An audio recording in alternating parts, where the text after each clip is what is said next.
Bangalore, India as a part of Manufacturing Science and Technology Group. He completed his BTech in Biotechnology Engineering from MIT Meerut, Uttar Pradesh Technical University, Lucknow in June 2005. As a senior research executive, he handled project Novel Tissue Engineering and 3D Cell Culture Technology funded by Department of Biotechnology, DBT, in collaboration with NII, New Delhi. His expertise lies in cell culture, tissue engineering, in vivo animal experiments, fermentation technology, scale-up, technology transfer, and process characterization and validation. As a biopharma process development and scale-up professional, he has more than 14 years of experience in process development, characterization, technology transfer, and scale-up.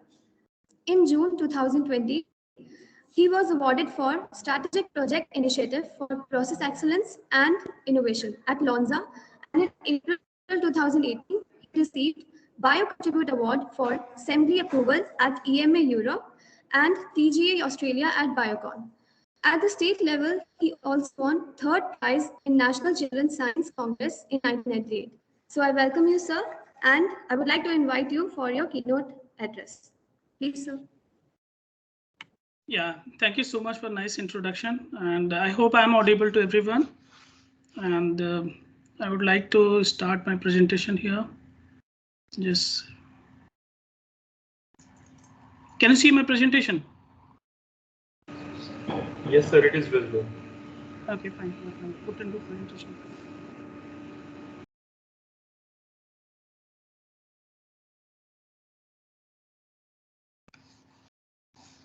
Okay, so good afternoon, everyone. It is my pleasure to interact with you all. My topic for today's presentation is, how we do the biologics process development. Now, coming to this, I would like to, I would like to have this, the entire presentation in an interactive mode. Probably, you can ask any question in between, and I'll be able to help you out with the best answers what I can. Okay, so what is biologics drugs? Basically, I mean, it's like, we say a drug, which is just bear with me. I'll just try to shift this.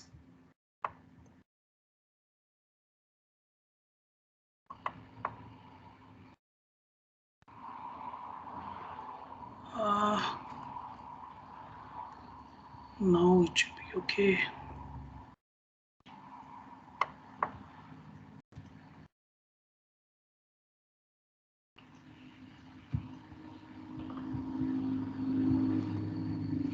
Yeah, so biologics drugs is nothing but it's basically a wide range of biological products, starting from vaccines, blood components, like we give the any plasma therapy, so that is also extracted. So that is a blood component, but we don't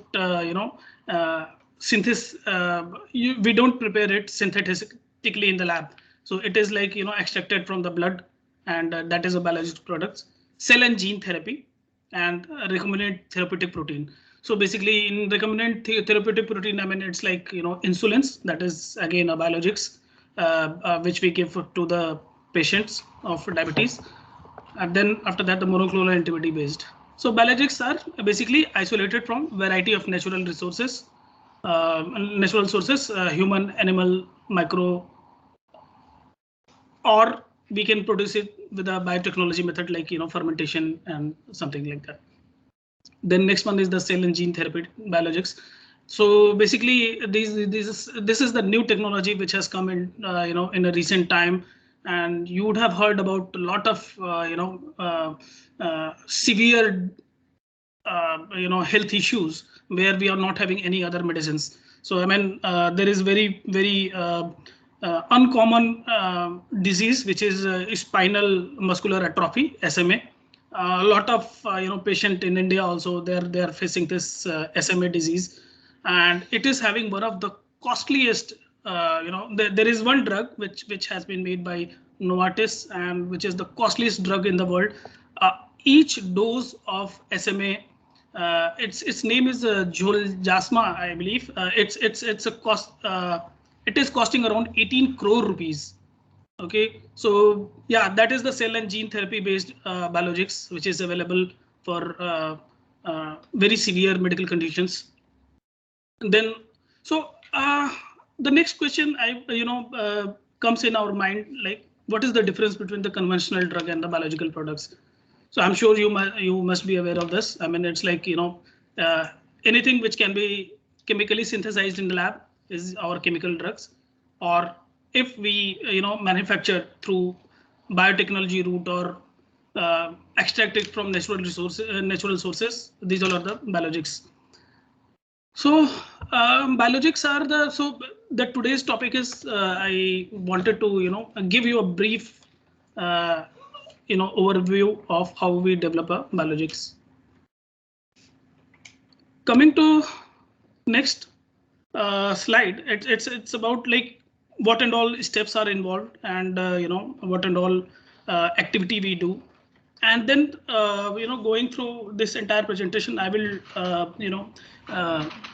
share some of my experience, and I can give you a brief overview, like where and all a student of biotechnology can contribute to this entire thing. Believe me, this is a very wide field, and this is a very nice and beautiful field. You will get a different kind of job satisfaction once you come into this entire biologics or biotechnology domain. So basically, the product development, how we start, it starts with the clone development in the lab, which is molecular biology things which we do generally, isolation of the particular drugs. I will come to that in brief details in the coming slides. Then after that, process development.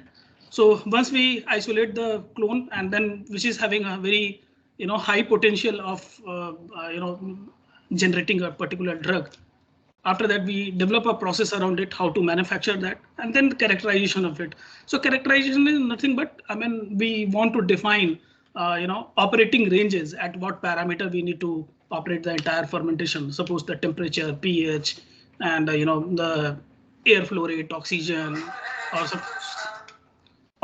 something. So all these things is like, that is very, very important, and this happens, and we develop a drug.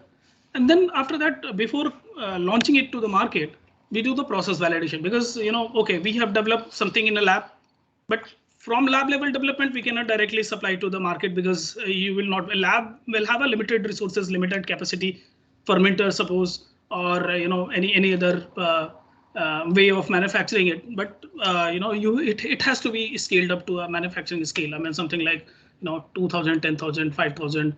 30,000, 50,000, or 100,000 KL, bioreactors. So coming to the next, what is process validation? So it's like, so we have developed the clone, we have developed the process, and then after that we have characterized. Now we need to validate. So validation is what is process validation? Basically, it is a documented evidence that the process operates within the established parameter. It has a reproducibility, and it meets its predefined specifications.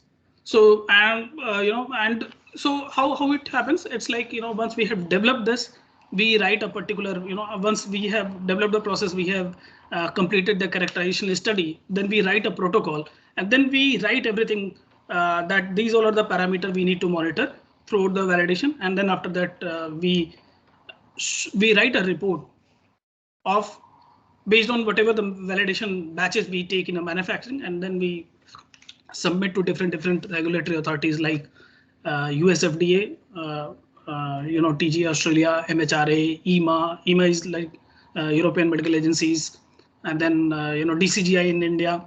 And then after that, a different PMDA Japan, and different regulated markets. So regulators will have their own guidelines, and as per their guidelines, where in which country we are going to file, we have to meet certain criteria.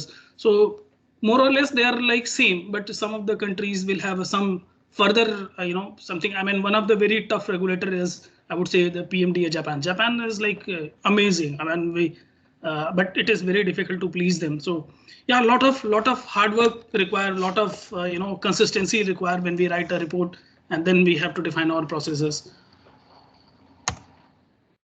So next is how to do the process validation.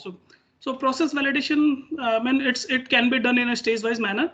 So process design, as I said, the characterization and development comes into process design space. And then after that, next is process validation. So as I said, we have characterized the process, we have developed the process, we have characterized, and then based on that, we define the limits. And based on that limit, we write a protocol and we demonstrate 3 batches, 5 batches, or 10 batches, whatever the we agreed upon. Minimum 3 batches consistency we have to show at that particular manufacturing scale. So we write the process validation protocol and accordingly we validate our process. And then finally the continuous process verification. So it's like when we have manufacture, we have delivered a process validation of a particular product. How it happens, regulators or all these regulatory agencies ask us that we need to whether I have done validation 5 years ago, but in last 5 years, whether something has changed, whether you have changed your process parameters, or so we have to account all those things. We have to say, so we write continuous process verification protocols. So in that protocol, we verify all those process parameters and its subsequent quality attributes and show them that entire process is within the control. So we define the control limits and then after that we verify that. So this is the steps involved in a process development, and then finally, and once we complete all these activity, we write a complete dossier, and then after that, that dossier goes to different regulators, and then they give us the permission, market authorization, access, and then in between they sometimes they want to visit the facility, they want to actually see how we do the manufacturing. So we have to demonstrate that we call it as a pre-approval inspection batch. And we have to manufacture and demonstrate all those parameters and all those quality attributes, and we have to submit. So later they give the approval to launch the product into the market. So this is the whole cycle of development till commercialization. Now coming to process development, as I said, clone development. Then we testing of clones through high throughput screening. Whatever the particular clone, suppose I'm having 100 clones I have developed in our lab. I want to identify which clone is giving the better, product concentration, or so we do the high throughput screening. Now at this is like this is a very very nice way. We have seen the very small even 15 ml bioreactor. Okay, and I have operated 15 ml bioreactor till 250 ml, and then and 2 liter, 10 liter or something. And at that scale, we identify, okay, fine, this particular clone number, suppose 26, 28, and some 48 is giving me best titer out of it. Then we evaluate all those 3-4 clones, manufacture some product, give for the purification, and then find out whether it is having a intended quality.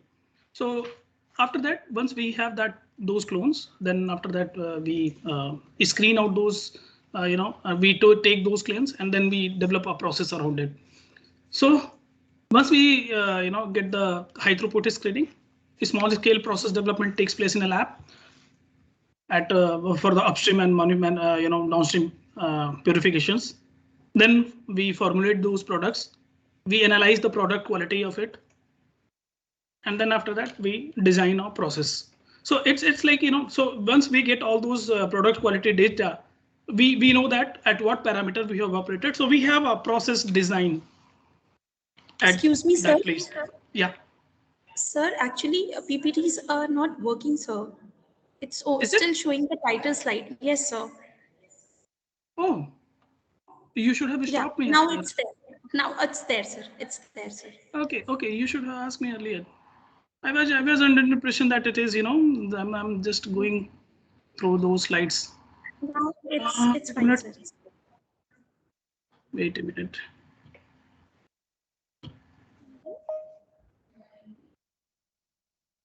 Just bear with me.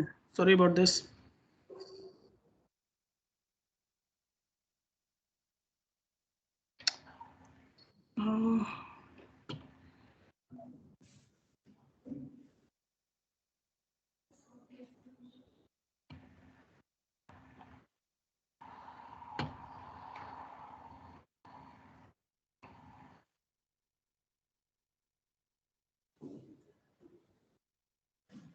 Can you see now? Right now it's not visible, sir. Yes, sir. Now it's visible. Process development slide, sir. Okay. Yes. Okay. So now coming to this. Okay. Thank you so much. Welcome, sir. I don't know how did it happen. Okay. So I mean, once we get this process designing steps, and then after that we have all these limits established. So we just try to see whether this particular process is scalable, or we need to do any process tweaking, like some modifying some or other parameters, so that we can get the these process limits verified at that scale. Now coming to this, what I mean, so these all developmental stages we do in our lab, and then after that we take it to the manufacturing scale. So we need to do the scale up at 30,000 liter, 50,000 liter, or whatever the manufacturing scale we want to. So maybe it is a 500 liter, 100 liter, or 20 liter even. Some of the processes I have seen in my career which was scaled up at 20 liter, and it was because the market requirement was not huge. I mean, we were having a very limited requirement for the market, and then that was more than enough. With that scale itself, we have validated the process, and we have successfully launched the product. So we do the scale up, and then technology transfer at manufacturing scale, and then we do the complete validation at that scale. We generate some clinical trial material at that scale, and then we validate the process. Later, we write a BLA filing, reports and dossiers to different regulatory bodies to get a commercial licenses. Later, and after that, followed by we get the regulatory approval and market launch. So this is the entire process development flow.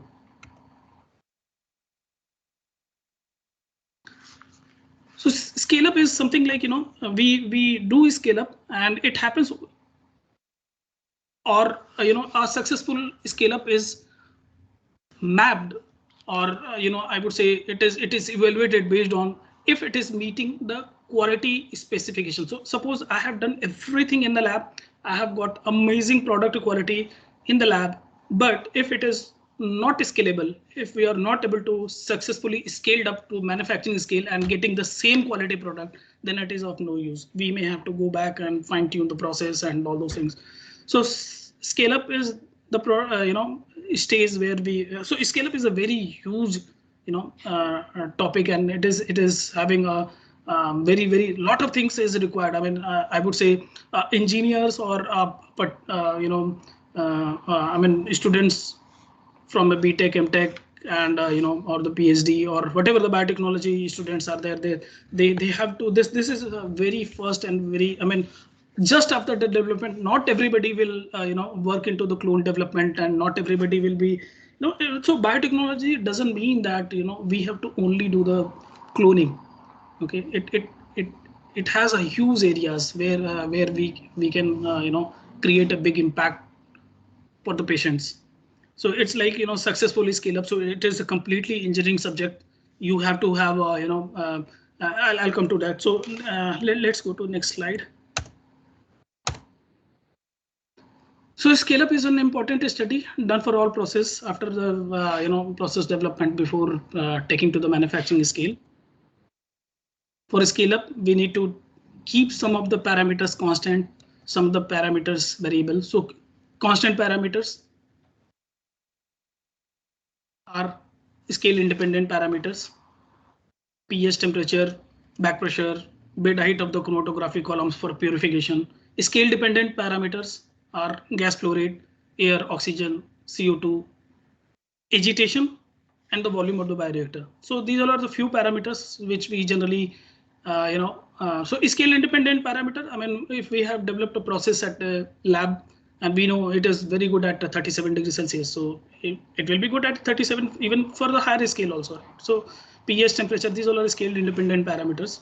Scale dependent parameters like air flow rate. Now suppose I was supplying a 3 liter per minute air to very small bioreactor, but that 3 liter will not be sufficient for larger scale. So we have to extrapolate, or we have to calculate the actual gas flow for that particular scale.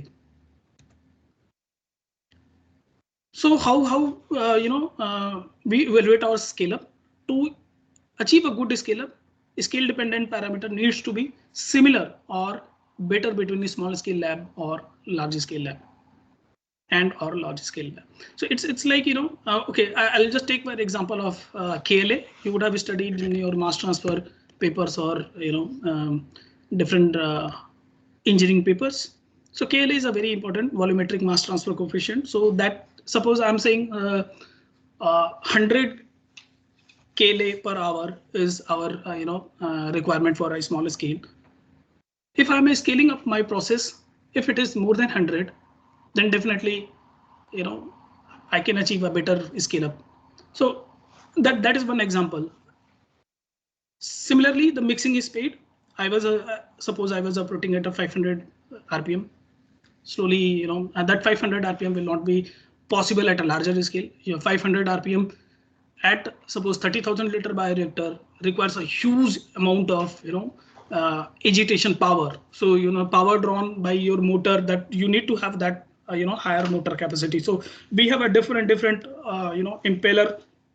Also, you can study about Ruston turbine impeller, max flow impeller, different kind of, I mean, it's like simple impeller or curvature kind of impeller and something like that. So so these all are the things which we need to these all are the engineering subjects. Okay, once you will go into this, you will start loving these things. So this is a very interesting thing, and it is widely used and very well very high demand in the market. So if you are a good chemical engineer, I would say, or a biochemical engineer, you can achieve a very good scale up skills, and your demand is very high. So I was just speaking about the skill dependent and skill independent parameters. So I mean, I would say power per unit volume is one particular things which we need to keep constant between the smaller scale and larger scale. Tip speed, it should be constant. So tip speed, if you will keep constant between small and large scale, the RPM will be calculated accordingly. Heat removal capacity of the bioreactor, mixing efficiency, and the KLA, as I said.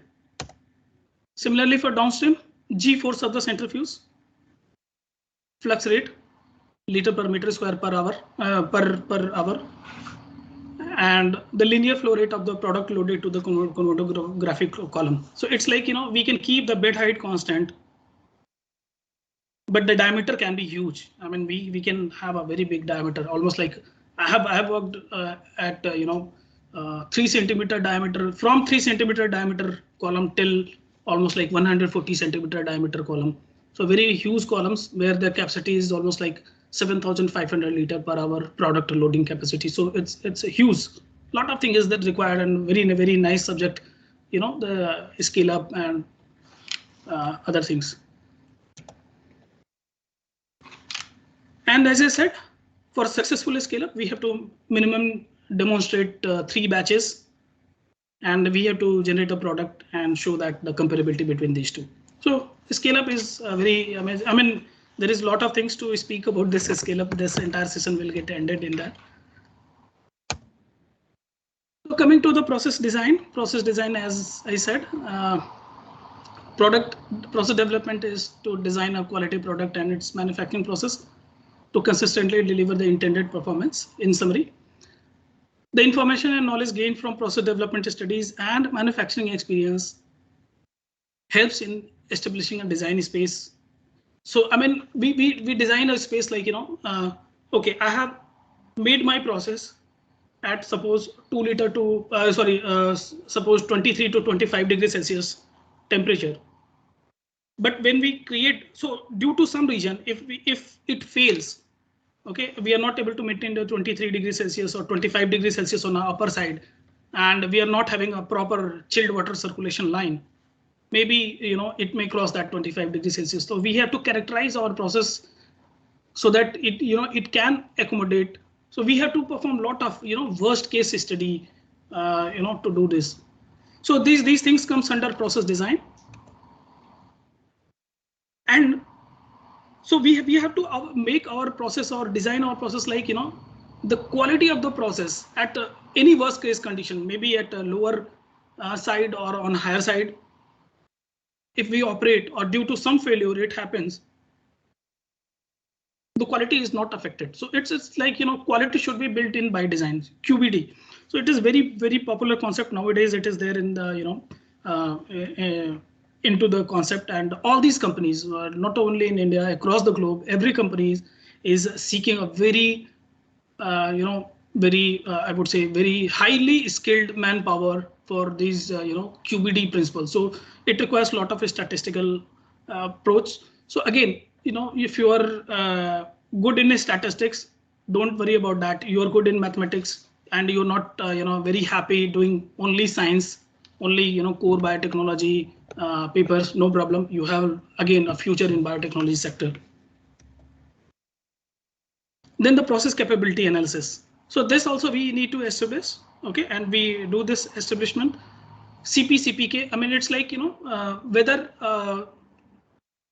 whether my process is able to deliver an intended quality product at that particular, conditions or not. So this is a very interesting thing which requires a lot of a statistical approach. So in summary, QBD helps in a design of manufacturing process and, controls of manufacturing process and controls to consistently deliver its intended performance of the product. So what and all we do in process designing step, we identify PCPPs. Basically, PCPPs is nothing but potentially critical process parameters. So how it happens, it's like, we while development and a process development lab, we identify, suppose the temperature, pH, or these things, these parameters are critical, which can affect the product quality. So we have to identify first those potentially critical process parameter. Then we have to perform a process characterization study around it. We define that, the process characterization study says that whether those potentially critical process parameter is actually a critical process parameter. Or suppose I have defined, almost like 10 parameters is PCPPs, might be out of 10, only 3 are CPPs. Remaining, remaining are non-CPPs, not needed actually. So, okay, we can have the control out of it, but actually it will not impact the product quality. And then sometimes, we have to have, so once we start this process characterization, we cannot do all those characterization from, in starting from, lab level process development till the purification and something. So we have to do the characterization at different unit operation, upstream fermentation, inoculum generation, upstream fermentation, at initial, centrifugation, and then after that, when we purify the process or formulation. So different stages we can do, and then later we establish a linkage study between these all. So these studies leads to basically this gives us a systematic process understanding, which used to which actually gives us the critical the clear-cut idea about how the critical process parameters are and what and all we need to keep factors in mind when we are doing the scale up and which can actually impact on the product quality. So design space, as I said, design space is limited by acceptable ranges for all the process parameters, including both CPPs and for the non-CPPs. We define the entire design and in which we operate the entire, processes and we manufacture the product. So this is a very huge topic, actually, process characterization, and lot of things is there in this.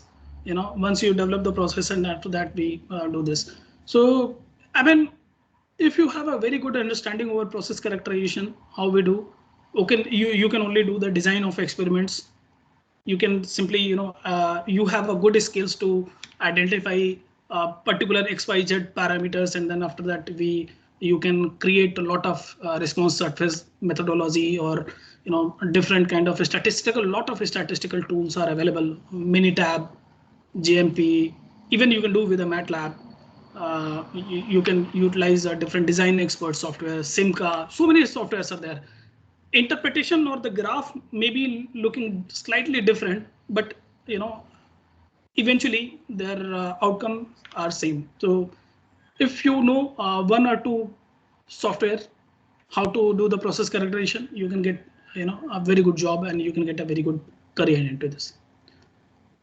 So process, as I said in my previous slides, critical process parameters identification, which can gives us ranges on which we have to operate the process, and then after that we can write a protocol. There we can define all these critical process parameters, and around it we can put up the ranges and validate our process. So what is the regulator's expectation? So basically how it happens when we have the complete process development, we do the validation and we submit to the market. Regulators ask us a lot of things like, okay, show us how good you are understanding your process. There we need to show our process characterization report.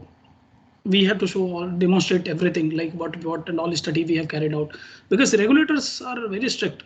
When eventually you are going to manufacture a medicine, you're going to play with the health of patients.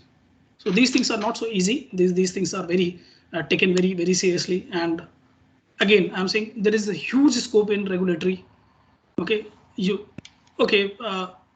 there is one career focus. We can say that you have done the initial microbiology work, molecular biology work, then you have done the process development work at all these upstream, downstream, and all. You have done analytical, work. You are very good in running the mass spectra. You are very good in running the HPLCs, analyzing those products. Then another thing, okay, you can be a part of manufacturing. You can be MSAT, manufacturing science and technology. I have started my career in in R&D labs, worked in different I have operated almost like 4,000 mices in my life when I was there in NII. Lot of things are there into this. I mean, you can directly develop a process in vivo, in vitro. So many things are there. So, but when we define and design this process and we launch to the market, entering to the market is not so easy. So we have to have go through all these processes, which I have explained in my previous slides. And then based on this, we submit the dossier to regulators and then they give the approvals. So many things are involved. So many, good options of your career is involved. So one thing is very interesting comes in a place like how we do the process characterization and process validation studies. So many things happen. I mean, like, I have seen that to so many companies. I mean, I worked with Biocon. I have seen some other companies as well. And what they have done, they have initially started manufacturing the product and they started supplying to India. Probably, Indian regulators are not so strict. Nowadays, they have improved a lot. Earlier, it was like, okay, fine. We were supplying to the Indian market and Indian jugaad. I mean, they get the approvals and all those things. But yeah, if you want to go into the real Western world or very tough regulators like FDA, EMA, or PMDA Japan, you will have to show a lot of characterization studies, lot of these things. And then probably if you have developed your process for last 10 years and you have a huge amount of data, you don't want to invest a lot in process characterization. Probably you may have to do, but you cannot do the process characterization at lab scale. So suppose if you have missed out doing process characterization and you have directly validated, you have directly, having a lot of batches, suppose 50, 100 liters of, 50 or 100 batches of at manufacturing scale, you can make a small scale model qualification, small scale models, and you qualify those models. You can carry out those PC studies. That is also well accepted. So many things are there in that, we do the how many race cars involved at a scale. Unit operation wise, PV is process characterization studies, as I said in my previous slides, like different unit operations, you carry out the previous study. Later you establish the linkage between all these. And then after that, you design your process. Now coming to the second stage of process validation, it's nothing but actual process validation. So I was into the first stage, which was nothing but your process designing or development. Lot of prerequisites are there. I mean, before this directly, now if you want to go into the validation, that time you are not going to qualify your bioreactors or incubators or something. So these are the pure prerequisites we have jotted down here. Analytical methods under which you are going to analyze your process, that should be validated. All product contact equipments and non-product contact equipments should be classified, and product quality contact equipments should be IQ, OQ, PQ. This is nothing but installation qualification, operation qualification, performance qualification, qualified before use. Non-product content equipments like media preparation unit, shaker, and incubators should be validated, because every time it has to make the similar media. I mean, there should not be any variation. So these are the prerequisites, and the raw materials which we are going to use for during the process validation should be from the qualified vendor. So after that, meeting all those prerequisites, we write the process validation protocol, and that should have the description of the manufacturing process, what and all tests we are going to perform, acceptance criteria of those tests, description of additional control in place, and what and all kind of data we need to capture. Once we have the data, we can use the different statistical tool to analyze those data, and then after that we can demonstrate that we have achieved a successful process validation. And once we have all those things, so we have written a protocol, and then after that we have done the validation. We write a report against those protocols. We show that whatever our intended process validation studies was there, it is successful now. And then after that, we submit those things to different regulatory bodies. So in that, it should have things like how many number of consecutive batches we have taken, whatever the knowledge we have gained during the development. So again, the process characterization report, data generated during those process characterization studies, data generated during the technology transfer and scale up, and minimum of 3 batch data at scale we need to show in our dossier when we are going to have the process validation. So the third stage of process validation is nothing but continuous process verification. As I said in my previous slides, once we have validated the process, we have got approval also, we have started, but the regulators want to have an eye on how we are manufacturing over the period. It should not like, in 2014 I have done the validation, and after that I don't have any control. So probably the quality of my product may get impacted, and we are going to directly play with the health of patients. So they want to have an eye on this. So we need to have a continuous process verifications. So continuous process verification is used in addition or instead of traditional process validation. So it's like, as I said earlier, if you have started manufacturing, you have started supplying to non-regulated market, probably you can do a small scale model qualification. You can do a part of PC study, and then later you can show your batches with the continuous process verification approach, and that is also well accepted to the regulators. Risk-based real-time approach is also very failure modes. What and all failure modes can impact our process or the production. So these things are very important, and this is highly. It requires a very I would say depth understanding of your in-depth understanding of your process, and then we can write the process FMEAs, which we call in sorted failure modes and effect analysis documents, and we can submit to the regulators, which also shows that the entire process has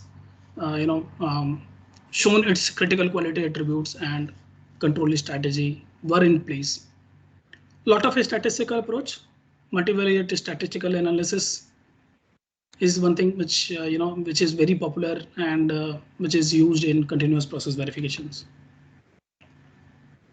So coming to the conclusion of this presentation, I mean, it's like I would not say the conclusion, but whatever the approach we have discussed in this presentation, it's like it is in line with the current guidelines. So there is one ICH guidelines which is widely available, and you can also download from the different websites.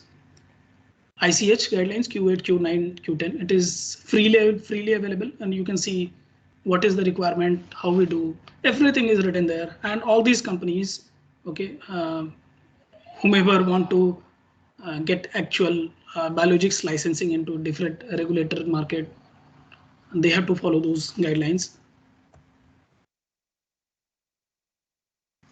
A process understanding coupled with risk assessment, as I said in my previous slide, it is a very good tool which can bring an efficient quality system for the process of manufacturing of biological drugs.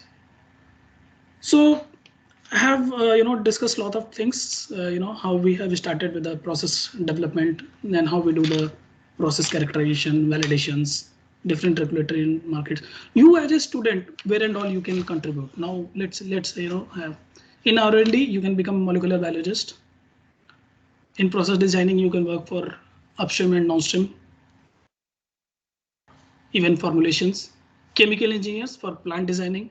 Again, a very important, a very interesting area of career building. I mean, at what scale, at what diameter you need to have the piping, sizing, tubing of your entire facility. A chemical engineer can do that, but even a biotechnology engineer can do that. I have been a part of one project where Biocon has established their own another facility in Malaysia. I mean, the facility which is there in Bangalore is pretty old, but this Malaysia facility was started in year 2011 onwards, 2012 onwards. I was the part of that, and we have successfully designed the facility, validated several products there, and launched to the market. Then you can have a career in regulatory science. Another thing, you can contribute to quality control and analytical science. It's like analyzing those products, characteristics, molecular weight of the products, and so many things. I mean, it's like huge opportunities. Supply chain management, very important. I mean, if we don't have good supply of the raw materials, probably these things are not possible. We have faced a lot of problems. I mean, it's like my personal experience. There was one product I was working on for insulin variant. It was the manufacturer who was supplying potassium sulfate to us. They have changed the process, and we started seeing a lot of failures. We were not able to identify what is the root cause. So many, huge amount of we have lost so many batches. We have lost so many months in identifying that. Later, when we got actual root cause, we found that they have changed the manufacturing process, and they thought that it is like, so potassium sulfate can be made with a KOH and H2SO4, or K2CO3 and H2SO4. So there are two different routes, and the other route which they have adopted was having a higher level of impurity, and which was causing a failure. So we have to have a good supply chain management people. It is just not a job of supply chain management or any MBA grads, but a good engineering or good science background personnel who can understand the chemistry of any raw materials can do a much better job. Yeah. Then biomedical engineering field, 3D bioprinting, latest technologies, which is very high demand. Biomaterials, tissue engineering, stem cell and regenerative medicines. And last but not the least, statisticians. Process analytics, you can make your career in process analytics. You can join the validation team. You can become QBD scientist. Business analytics and market research. I mean, a particular product I want to launch to the market, I need to know where and all is the demand, and where and all we can make an impact.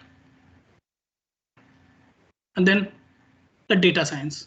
I mean, the sexiest job of 21st century. So it's like, big data, AI, ML,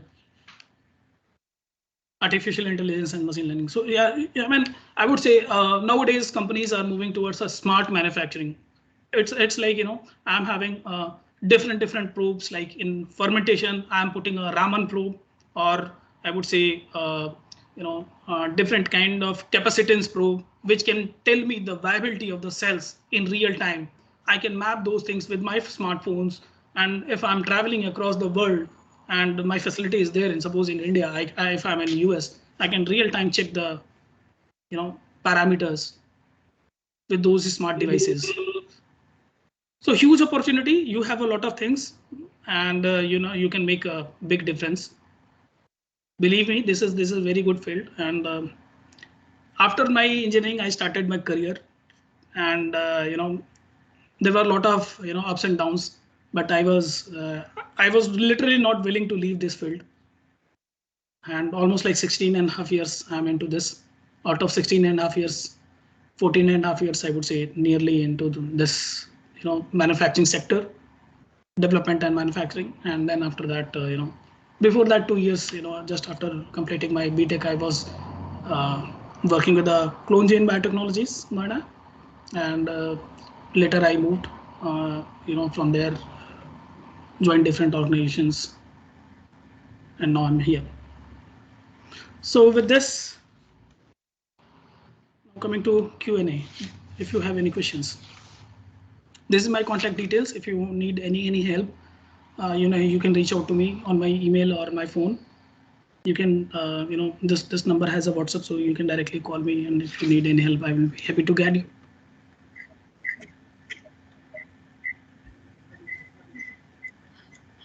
Any questions? I would like to request all the attendees, if they have any queries, please raise your queries.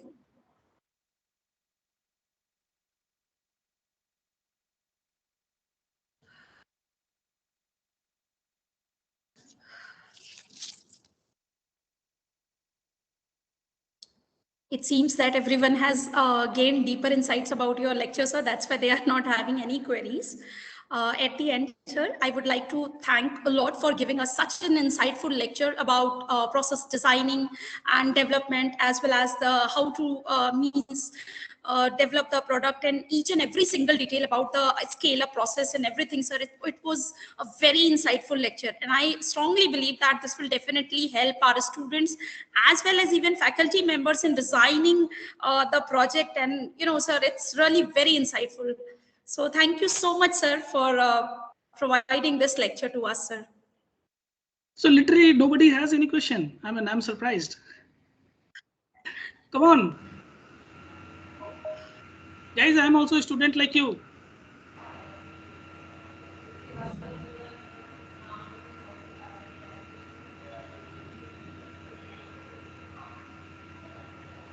So here the students are a little shy, so I think they would love to post their queries in chat box, and we will definitely forward those. Fine, no problem. Let them post the queries in chat box instead of asking.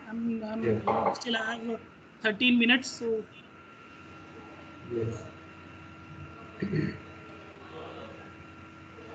So other than this, sir, I think if you guide our students how they can shape up their future in this line, because most of the time student thinks that there is no career, no future in biotechnology, because you are a good example and you are the real motivator for all of us.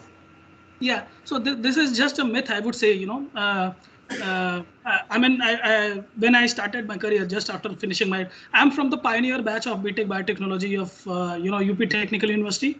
MIT started their first. I mean, I know NIT is the sister concern college, from MIT, Yeah. and it was your project and planning director, Mr. Praveen Pochori. He was my faculty when I was studying mechanical engineering in my first year, and I have been his student. He knows me very well.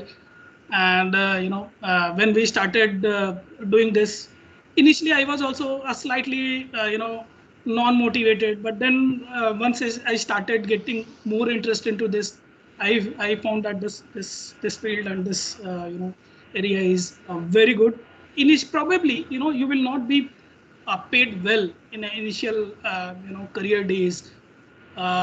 Might be you want to see a bigger package, a fat package, and you want to get attracted towards it.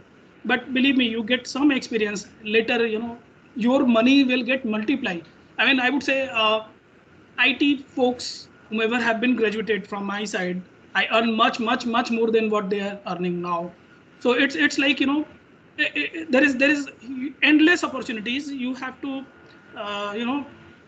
keep a faith in you. You have to do hard work. That's all. I mean, I would say, you have to know the hard work.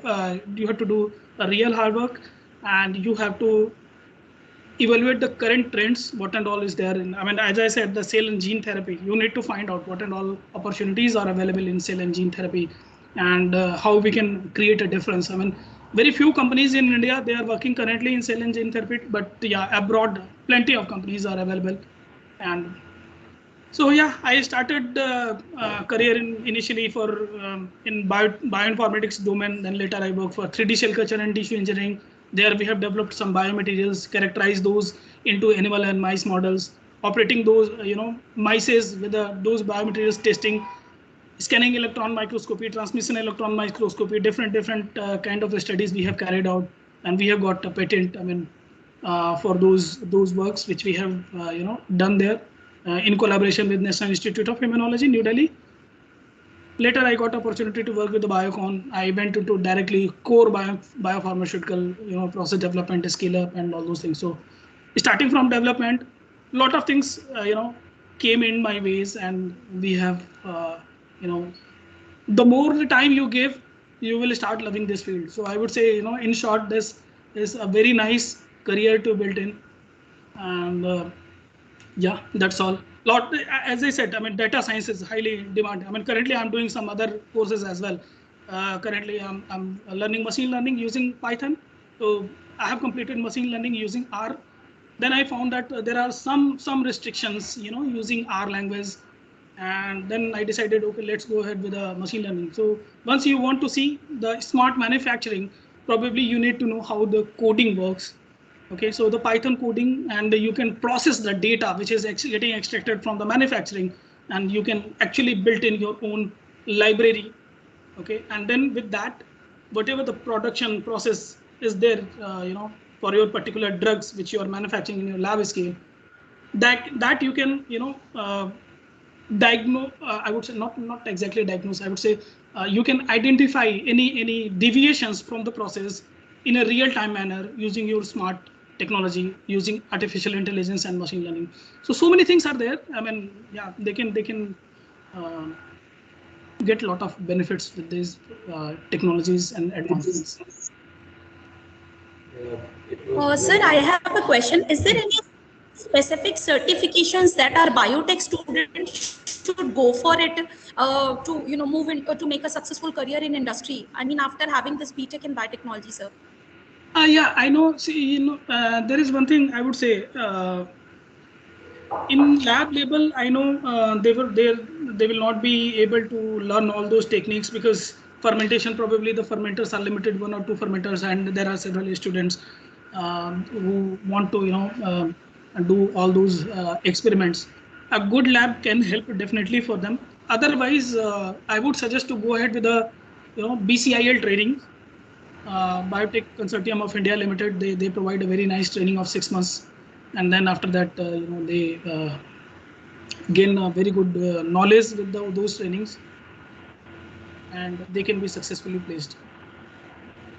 Otherwise, companies like Biocon and all other companies, they have a industrial internship things, so they can apply directly to the companies, and if they can get hired. Okay, so there they will not ask you your practical exposure as such, because they know that the limitations of labs. But if they can work more towards theoretical things, if they can defend their interviews, first of all they can join as an intern. In 6 months of period, they can outperform and get placed there. So in my almost like here the situation is different slightly, but when I was there in Biocon, almost like 8 years I served there at different positions, different things. I have hired almost like 27, 28 interns under me, and all of them got placed.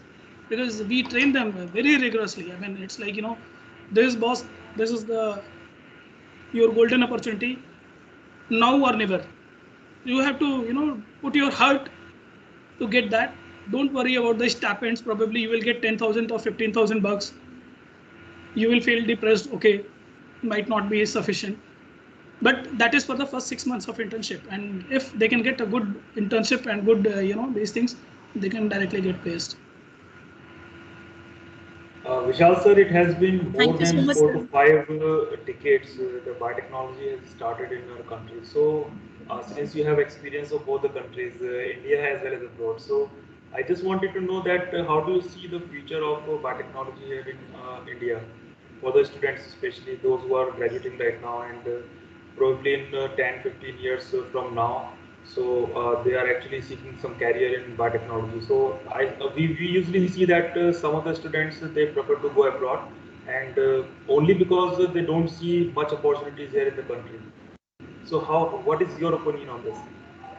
They have a huge opportunity in India as well. I mean, I'm saying so many pharmaceutical companies, they were initially making only paracetamol or something of that sort. They are also coming into this thing.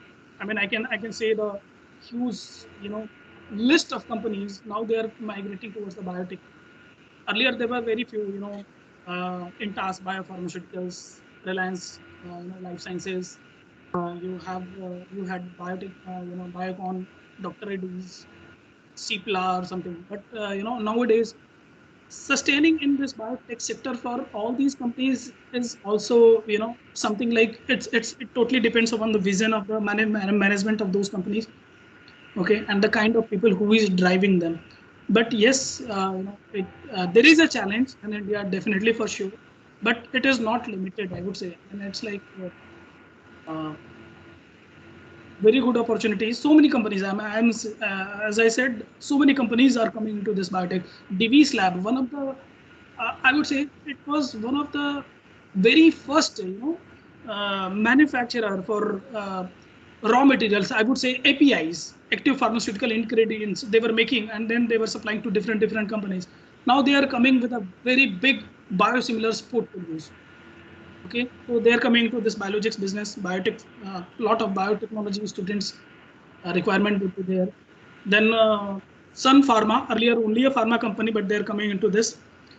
Serum Institute of India, earlier only vaccine manufacturer, now they're coming into biotechnology sector. So huge requirement of, you know, over the period, definitely it is going to build.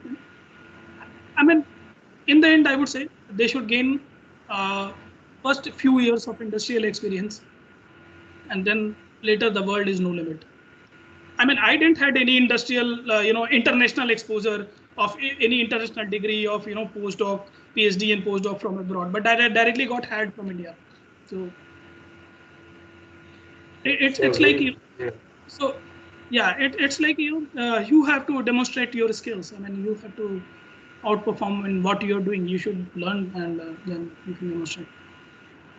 It feels very proud to see that you started your journey from MIT Meerut and you reached at a point where everyone wishes to. And I am also very happy to share with you that I am also associated with MIT Meerut because I joined there in 2005 as faculty. Sorry, I didn't catch your name because, you know, Dr. Rasmi Misra names. Yeah, actually, I am logged in with the, from the head's ID. So myself, Dr. Arvind.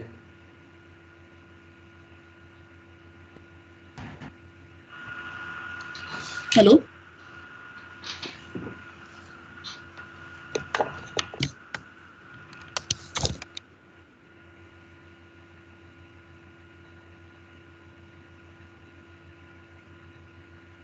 Yeah. Hope it is audible. Yes, sir, you are audible.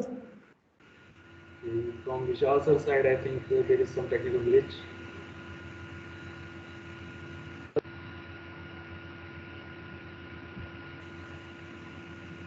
Overall, it was a very nice session, and we are very blessed to have Vishal sir with us. And thank you so much for joining us, sir, and motivating our students and showing them path that they can opt further. And since all of them are graduate, mostly of them are pursuing the graduation, so they will definitely find some help from your lecture, and they will use the information that you have shared in further endeavors, like in research or further careers. So I will hand over the session to Pratibha ma'am. Thank you, Vishal sir, from the entire Biotech team.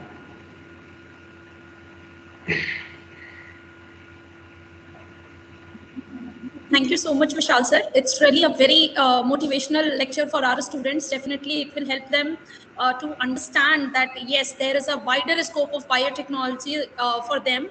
So I strongly believe, sir, this is the best lecture till we have.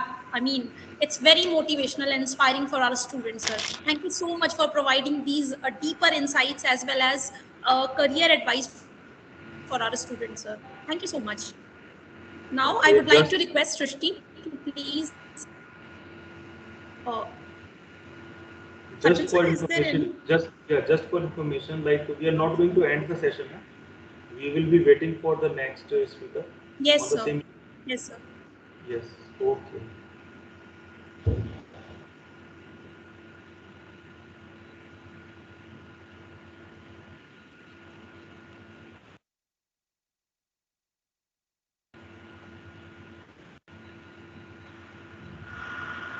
Yeah, Vishal sir, we have just ended the session. Sorry, I'm so sorry because I don't know, due to some reason I got logged out. No, it's perfectly okay, and thank you so much, sir, for joining us and giving us so insightful lecture and motivating our student. So we will definitely love to hear from you, and again sometime. Yeah, thank you so much. It was nice, interacting. I was expecting some questions from the students, but I don't know whether it was, they were not interested or something. No, they are definitely interested, but as they are in second year, and my idea to interact with them, and I do a lot of sessions. So with different colleges of MIT, of UPTU. Hindustan College, I have delivered a lecture there, Rama University, and different. I mean, NIT, Galgotias, and even MIT, MIT University. I have delivered a lecture there, and several. I'm Board of Studies member of UP Technical Universities, Lucknow, and as well as several times I get these kind of invitations, to interact with the students and motivate them. So yeah, it is good. I would say in the end, there is a very nice field. Just have some patience and do your hard work. Definitely, it will be highly fruitful to you. That's all from my side. Thank you. Thank you, sir. Thank you. Have a nice day. Thanks a lot, sir.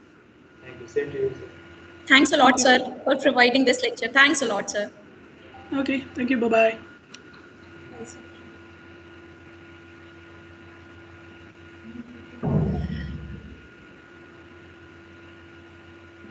Now, I would like to request Srishti to please welcome our esteemed speaker, Dr. Nikhil sir. Please, Srishti, welcome our speaker.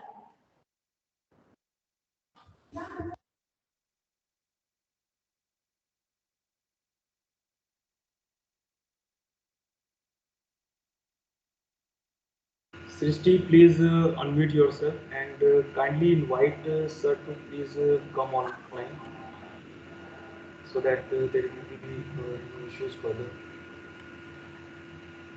Okay. I would like to welcome our next speaker, Dr. Nikhil GN, who is an assistant professor in the Department of Biotechnology and placement officer at Dr. B.R. Ambedkar National Institute of Technology, Jalandhar. He completed his PhD in Biological Engineering Sciences from CSIR Indian Institute of Chemical Technology, Hyderabad, and received his MTech degree in the area of Industrial Biotechnology from National Institute of Technology, Karnataka. Dr. Nikhil has published more than 20 papers in international journals and 5 book chapters in the fields of biorefinery concept, mainly bioenergy, biofuels, and biopolymers, metabolic engineering, fermentation technology, modeling, simulation, and in environmental biotechnology, bioremediation, and biological wastewater treatment. He is also a life member of various organizations and a professional member of Institute for Science, Engineering and Technology, ISET's research. Moreover, he had been a part of various events and has been awarded with Best Oral Presentation Award 2021, Young Researcher Award 2020 for various scientific publications, Bharat Ratna Kamaraj Memorial Young Scientist Award 2019, Impactful Research Award 2018, and AU CBT Excellence Award 2015 for remarkable scientific contributions in the area of biotechnology and more. So with that, I would like to invite Dr. Nikhil for the keynote address. Over to you, sir. Yeah, thank you, Srishti, for the nice words. Good afternoon, one and all. Just a second, I'll just share my presentation. Let me know if it is visible or not.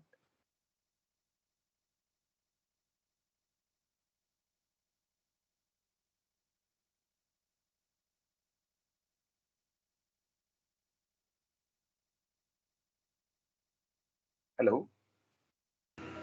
Yes, sir, it is visible. Yes, sir, it's visible. Yeah, thank you. First, on the onset, I would like to congratulate NIET College for organizing this conference. I'm really privileged to be associated for this conference. I would like to thank Dr. Reshmi Mishra ji for inviting, and I would like to also thank my colleagues over there, Dr. Raman, Dr. Harman, and Mr. Ramesh, who are also part of the organizing team. And really, I feel it's like I'm presenting at NIT Jalandhar. It's home like a feeling. That's nice.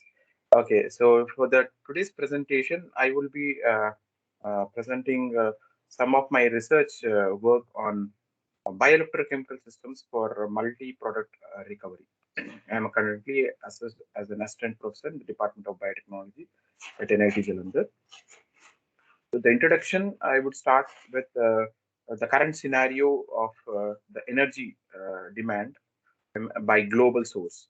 So this is the data which was taken in 2019 by Statistical Review of Energy, and this particular graph clearly shows the different forms of energy that is being consumed by different sources, and you see majorly which is from the fossil fuel derived sources.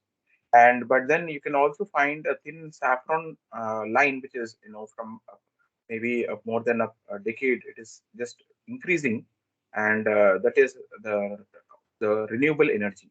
So now renewable energy, you have different forms of renewable energy: solar, wind, nuclear. Nuclear is shown differently, but apart from that, you also have biomass also as one of the renewable energy. So that's how the trend is actually improving years after the years. And we'll see to the global primary energy demand. So primary energy demand, it is with respect to the fossil fuels. So here also the data from Global Energy Outlook 2020 from past to present clearly shows this dark line, that how the energy requirements in the society is rising exponentially. And this is after 2020. There are some projections that are being made by some policymakers or some statisticians, assuming that what would be the future aspect. So considering the present rate of urbanization, it is also uh, expected that in future also the requirements for energy would be rising. And but there were some policy makers, and there were some empirical calculations made which showed a negative trend as well. And this negative trend can be corresponded to either looking for some alternative forms of energy or carbon neutral forms of energy, or maybe some kind of a global pandemic kind of situation. We've seen that already in 2020, 2021. The data, especially if you see for the global pollution data also, it went down to very low levels because of the lockdown situations. So to be optimistic in nature, so we'll assume that not as a global pandemic situation. We would consider that to be some carbon neutral solutions that how mankind has come out with some new technologies. right? And we see that already in the market, right? The electrical vehicles, electric scooters, cars are already on road. There are many other, alternative fuels are going to come in the market very soon. And this is with respect to the data on global net carbon dioxide emissions. So from past to present, again, if you see in billion metric tons of carbon dioxide emissions, you find it lot of CO2 emissions rising year after year. And again, you see that assuming that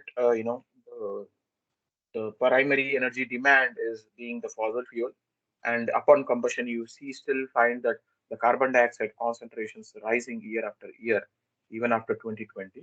And again, in case if you are looking for some carbon neutral solutions, perhaps you may find there is a decrease in the concentration. And actually, this is what which is actually required. And you see that there are several gatherings, for the United Nations for the ensure that the greenhouse gas emissions are reduced to greater extent. See that what kind of technologies can really promote GHG's mitigation. This is another a similar data, but a different kind of a representation of CO2, global CO2 concentration. And this is the Keeling curve data, which you see it on the top, the blue one. The changes up and down indicates to the diagonal variations that takes place from past to present. The values now, the currently the global concentrations somewhere around September 2021. I just took it for some purpose. So, but then you can find the recent data by going into you can just Google it out, the Keeling data. From this particular link, you will able to you can able to, in Mexico there is an observatory, Mola Lana Observatory. So there you will able to they measure the global carbon dioxide emission. And it is here to be noted in there was an article published in National Geographic somewhere in last year that saying that the already the milestone Earth's climate milestone Earth's CO2 level passes 400 ppm, right? Which is really a very alarming situation which we are currently prevailing. The lockdown situations which we have encountered was only a temporary situation, like an year or so.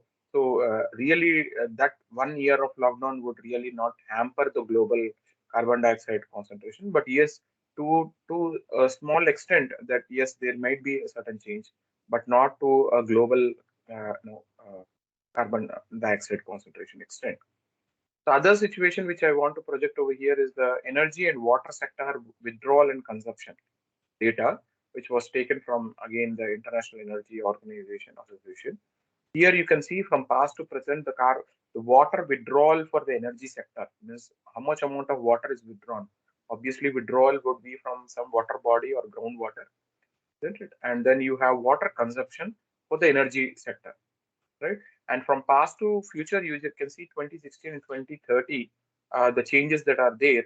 And you can see that especially the major contributors being the primary energy from the fossil fuels, and the second one being the biofuels, and the third one being the power generation through the coal. From the past in 2016 until 2016, you see good amount of water withdrawal for the coal part of it for power generation, and for the biofuels part of it, it is uh, a small fraction. But that fraction has risen up in by 2030. It is expected that is a withdrawal, and also for the power through the the fossil fuels or through the coal, especially this would relatively reduce. That is what the projection is, and this is with respect to the withdrawal. But when it comes to the consumption, actually means obviously withdrawal would be on a higher side. You can see the scale over here in billion cubic meters. Obviously, the withdrawal would be on higher side, and the consumption would be of of a lesser extent. Means what is actually required would be always relatively less than compared to the withdrawal. Now that particular consumption, if you see, it is from 20 until 2016, it is largely by the fossil fuels and partially by the biofuels also. And by 2030, you can see there is a slight decrement in the requirement consumption of by the fossil fuels, means energy generation processes involving fossil fuels. So that would be relatively less compared to that of in 2016. But for 2030, you can see there is for biofuels, the water consumption would be increasing, would be rising. So for that, the possibility being, you can see that already there are different generations of biofuels, right? We have first generation, second generation, third generation, and we have the fourth generation, which is still on yet to be coming. What is the first generation? First generation is you have from the food kind of material, right? You take corn or some kind of a crop, basically sugarcane, and you produce biofuels out of it. And then the second generation, why did we go to second generation? Because you had this kind of a debate in the scientific society, because corn may be, you know, being excess in, in Western countries or in European countries, but in India, we primarily use it for a food purpose. And, several other factors, socio-economic factors come into the picture.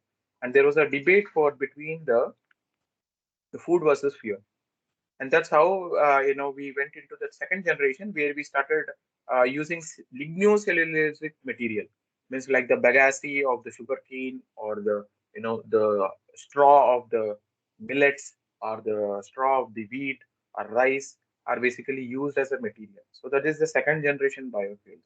But there also we face certain challenges, and then we went into the third generation biofuels where we have this microalgae for the biodiesel purpose, right? And now in the fourth generation, what is expected is that we are looking for some synthetic biology approaches and using systems biology and metabolic engineering approach, genetic engineering approaches, and come out with a, a modified organism or a much more, I would say, most better control over that particular organism towards its metabolism, and that is still under in the research uh, scale, and perhaps in the coming decades we will be surely seeing to that. So that's what it is. So this projection of water is primary fuels is which is projected here is towards the contribution towards the lignocellulosic material and the algal biofuels, because both of it, because to get the lignocellulosic material you need to grow the plant, and for the growth of the plant you require water. So for that reason, water consumption is required. And similarly, for the growth of algae, you require water. So in that case, you have water consumption relatively increasing, rising by 2030 in case if we continue in this direction. But that's what we already have alternative other plants that is using some synthetic biology approaches and drought resistant crops, minimum water, which consume minimum water and all. So such kind of research is also going parallelly. This is just an a kind of an projection which is being made. So keeping into this point of view of water, clean water, because obviously you require a clean water for the crop production and the algae growth. So keeping that point of view, we it is like apart from the energy, there is also challenge for the water, clean water, drinking water. So keeping that point of view, I would like to try to put in a nutshell that water, energy, and climate, these three are not to be seen as different entities, rather they are all interlinked. How is it? So you have energy, whatever, whether it is a fossil fuel dependent, which is the current primary energy requirements. So use that one, and accordingly, upon consumption, you have emissions of carbon dioxide and other GHGs. So that is going to affect your climate. That is affected your hydrological cycle, monsoons, rains are affected. So groundwater water levels will be changing, and eventually again that would also affect your climate. So in this way, these are all interlinked, one after the other. Coming further to now in the recent trends, what is the industry basically looking at in the engineering industry specifically? These were some of the points which I have just found in some article which I mentioned at the bottom of the link. It talks about, the one is the digital twin, uh, design and maintenance is one part of it. That's you are seeing that already lot of digital, transformations. The second one is 3D printing, where you can also find that in the market. We also have a 3D printing dimension when we talk about the biomedical devices and other aspects. Not only that, but primarily for the clinical, biotechnology point of view. And the third one, we have this virtual site inspection, especially the civil people, because of the pandemic situations and all. So this is also platform is also increasing. Familiar the Meta platform, which the Facebook is coming with forward with the virtual part of it. So we can also use that for the engineering aspect. And the other aspect which was also highlighted is the sustainability. So I'll talk about this sustainability in the next slide. So what is sustainability? In a very simple words, we can say to sustain means you should able to maintain yourself. You should able to have remain stable, and that sustainability can be obtained by using some green engineering principles. And we'll be talking about among such one green engineering principle, which my work can be aligned with, and I'll just talk about it in a couple of slides after. And the fifth one, which was highlighted, was the AI and robotics. Even this is also you are familiar of that. It's rising year after the year. So many applications nowadays. Every application, even biofuels, also they say AI biofuels, AI and biofuels. So it's all IoT which has been linked with it, Internet of Tools, and you start writing machine learning programming. This was not actually AI is not something new. In fact, AI people were been working since several decades onwards, but now it has become it's like a catchy word because a good amount of science and technology development has taken that direction. And the most important point to be noted over here is that ultimately we should be able to any technology or any effort which every one of us, maybe it's not my own research, everyone's research should be finally, aiming to the overall, say the big picture. I would say that the Sustainable Development Goals, which the United Nations has actually set up. So these are the 17 different goals which the UN Sustainable Development Goals which are proposed. And under each category, you have again sub goals, several goals. And my research basically, which I am working in this platform, I suppose that my area of contribution would be in the area of clean water and sanitation and affordable and clean energy areas. Of course, one sometimes they are also linked one to other, right? So in this way, we have to see that where we are able to address the sustainable development goal. As I mentioned, the sustainability part of it. The sustainability, you have three pillars for this. One is the society, the economy, and the environment. Actually, environment by nature, it is there. We don't, unless we don't disturb the environment, it remains the same. But the disturbance is because of the society which we are living in, right? You know very well, every day from morning to night, you are dependent on the environment or some kind of resources derived from the environment, whether it is plant source or animal source. Right? We are dependent on the environment, and so is the environment also. Like if you don't maintain the environment, eventually we see the adversities that is there over there. And to regulate this, you need obviously the driving force for the society is the money, that is the economics part of it. So even that also has to be satisfied. Only then we will be able to sustain ourselves. That is what, in a very crude sense, to say about sustainability, and that's what is written over here. Sustainability meaning meeting our own needs without compromising the ability of the future generations to meet their own needs, right? So the vision should be the future generations, not just as thinking about the present generation and the present availability of the material, right? Even though if we go to Mars also, but we should also keep this also the point of view that what kind of environment it has basically. In fact, what kind of efforts that has to be basically put.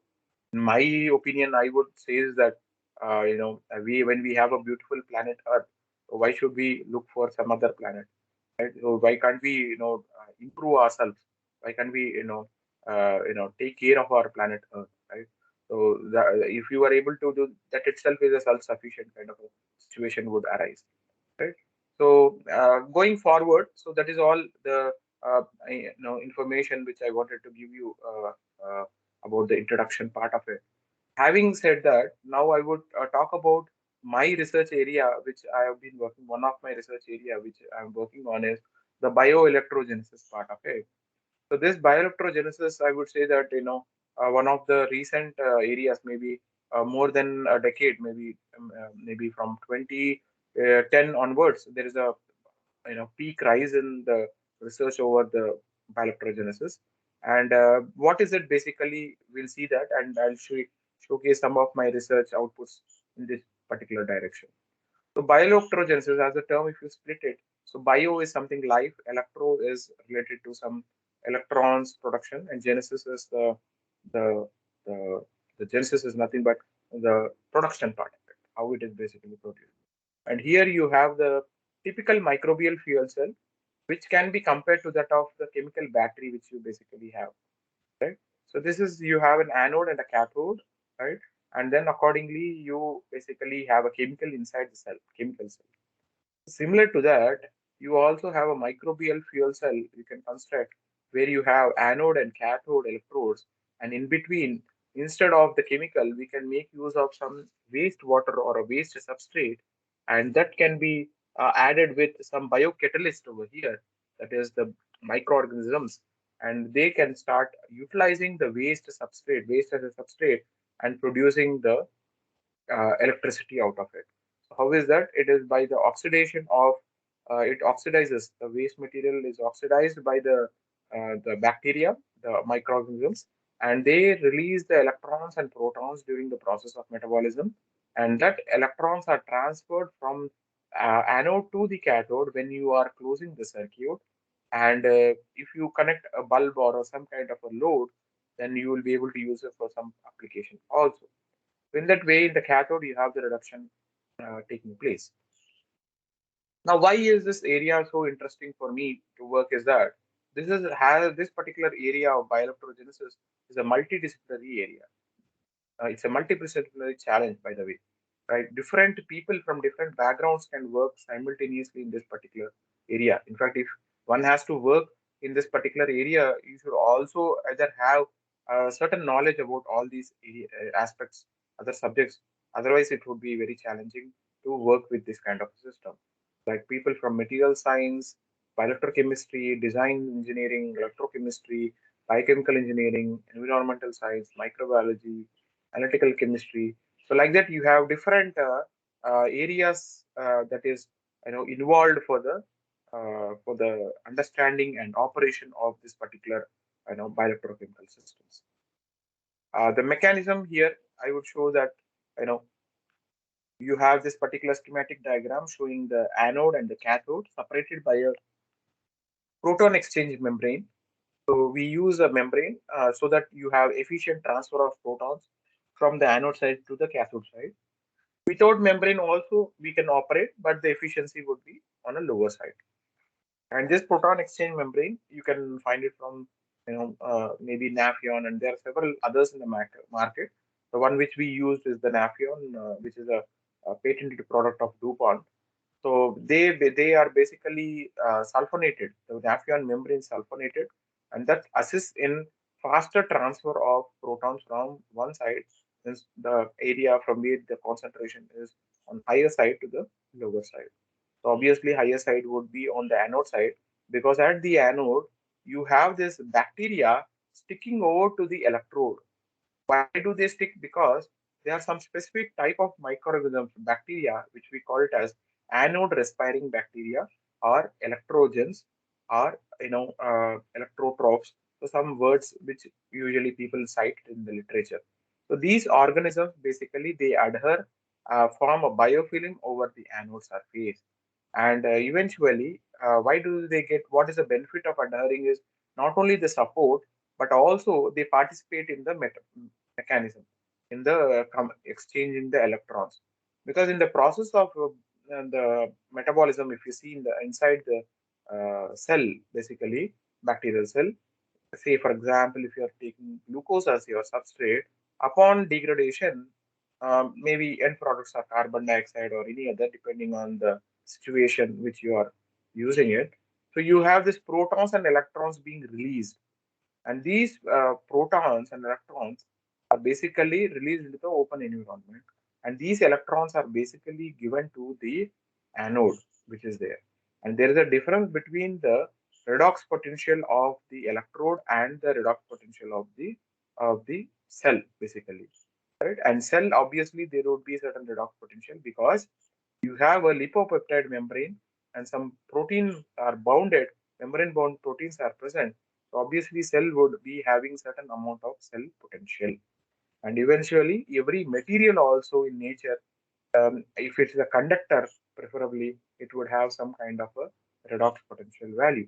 So now the difference between these redox potential values will drive the electron from the bacterial cell to the anode. And similarly, difference in the potentials between the anode to the cathode when it is connected to through an external resistance or a load, then you have the electron flow going from the anode to the cathode. At the cathode, you find the reduction reaction taking place.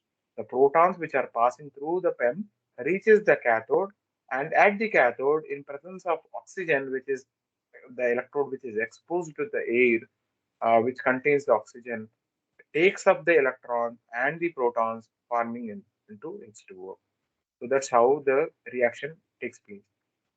This is a schematic diagram shown here, how the microorganisms, they extend their pili-like structures, sometimes hair-like structures, also appendages which are like an appendages, and accordingly try to connect with to the surface, solid surface, and try to involve in the electron transport. Some bacteria also, they are called as metal reducing bacteria. They are also responsible for the reduction of the metal, and accordingly they also conduct the electrons. So those are also present in nature and people have reported with. Now coming to the same mechanism, seeing through the engineering point of view and molecular point of view. Engineering point of view, if you see, we say it's a triple phase boundary which has been formed in the system. What is triple phase or three phase boundary? Solid, liquid, and gas. Solid is the electrode surface which we have. Liquid is the electrolyte which is immersed, the electrode is immersed in it. And the gaseous phase is representing the electrons being flowing from the bacteria to the electrode. So that is the gaseous phase. So in this way we have a triple phase boundary here, and people earlier initially used basically used some catalysts initially to improve the rate of reaction, especially for the cathode part of it. But for the anode part of it, people use for the microbial fuel cell the bacteria as a biocatalyst.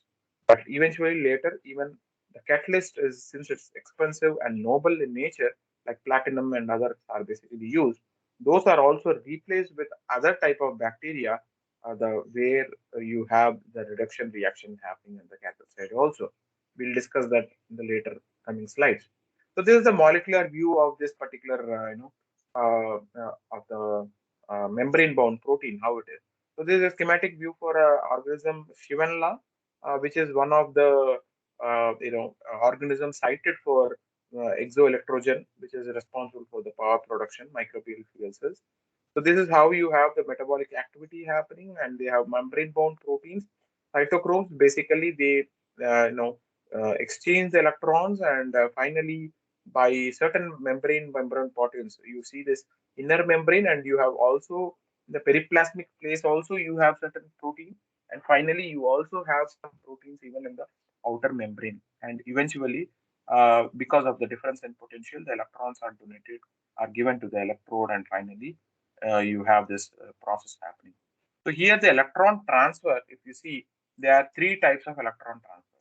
One is direct electron transfer, second one is mediated electron transfer, and third one is electron transfer by nanowires. Some people also involved microbes with nanowires as a direct electron transfer, as a variation of direct electron transfer only.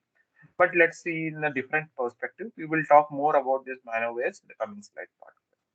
So in this direct electron transfer, it is very clear from the term itself that the bacteria adheres to the surface of the anode and directly tries to shuttle the electron. Whereas when it comes to the mediated type of electron transfer, some bacteria, they may not form a biofilm but are suspended in the solution itself, but they produce some chemical molecules And these chemical molecules are like a redox shuttlers, and basically, so depending on the potential difference, they take the electron, give the electron to the anode, and they again means like it's oxidation and it get reduced, oxidation and then reduced. So this is how the cycle continues. And the third type of nanowires are small hair-like appendages produced by the bacteria itself, certain bacteria, which will involve in the electron conduction, which people have worked on. So that's what is about nanowires. So you have this; these are conductive appendages, and you find it in exclusively species from Geobacterus and Geobacter and Shivella genera. And these are some of the organisms names which are mentioned. And they also find some other bacteria from the freshwater cyanobacteria and others, etc., involved in the extracellular respiration. Means that's what I mentioned, that is the anaerobic, I mean, sorry, anode respiring bacteria and all. Right? So these organisms basically have this kind of pili-like structures and they involved in the production. There is other type of bacteria which is called as cable bacteria, where especially species of Del, Desulfobulbacea bacteria found in the sediments of the oceans. Basically, they grow in the filamentous form, and you can see the microscopic images of that. That how basically they had the membrane, outer membrane, basically have certain proteins which involves in the conduction of electrons, and you can find that the electron flow happening, and in this process even reduction of the hydrogen sulfide to sulfur also takes place. In this way, it is also found as one of the organisms involved in electron conduction. So people are extensively working in this particular area also for finding out what are the possible reasons for the electron conduction. So some of them have given some kind of an hypothesis kind of thing. What are these and how they basically do that? So they say that those proteins, membrane-bound proteins, they have this metal-like conductivity property. The proteins which have they are like acting as a metal, and they, because of the chemistry, they have found that they have overlapping pi orbitals, and because of that they are able to shuttle the electrons, move the electron from one cell to the other cell. And this is electron hopping is also another method which people have thought, because it contains iron containing heme proteins. Accordingly, depending on the redox potential differences, it excites ex the excitation from one state to other state, and eventually you have the electrons being moving from one side, from one end to the other end. So that is all about the nanowires and the electron conduction and all. Having said that, the potential of microbial fuel cells for the electricity generation, these are some of the criteria for the suitable bionodes. So now that you have familiar that anode is the important, anode compartment is the important part for the fuel cell, so that you have the bacterial biofilm forming over it. So these are some of the finally you want a high current density. That is your aim. So what are the factors that are influencing? You have structural design has to be proper. You should have surface design modifications to be proper. And for which structure design, you have pore size, pore shape, pore macro porosity, accessibility, etc. There are several parameters that has to be taken into consideration for a structure design. Similarly, for the surface design, conductivity, roughness, biocompatibility, micro porosity, hydrophilicity, charge storage, etc. So like that, we can also do surface design modification that will finally result in macro porous electrode with internal colonization, and also affinity electrode surface for microbial attachment and extracellular electron transfer. And finally, these would result in a high volumetric current density. When I say volumetric, means I mean that the total amount of current obtained from the complete unit cell of that particular volume, say 1 liter volume, 2 liter volume, or whatever quantity it has been considered. Okay, so now having said that, there is a potential for microbial fuel cells and the possibilities for increasing the current density. The other side of it is you have certain losses also prevailing in the system, because without resistance, in any, as per the laws of physics, without resistance, you cannot have any motion, isn't it? The frictionless kind of a situations are ideal, but then in reality to exist, it is really a challenge.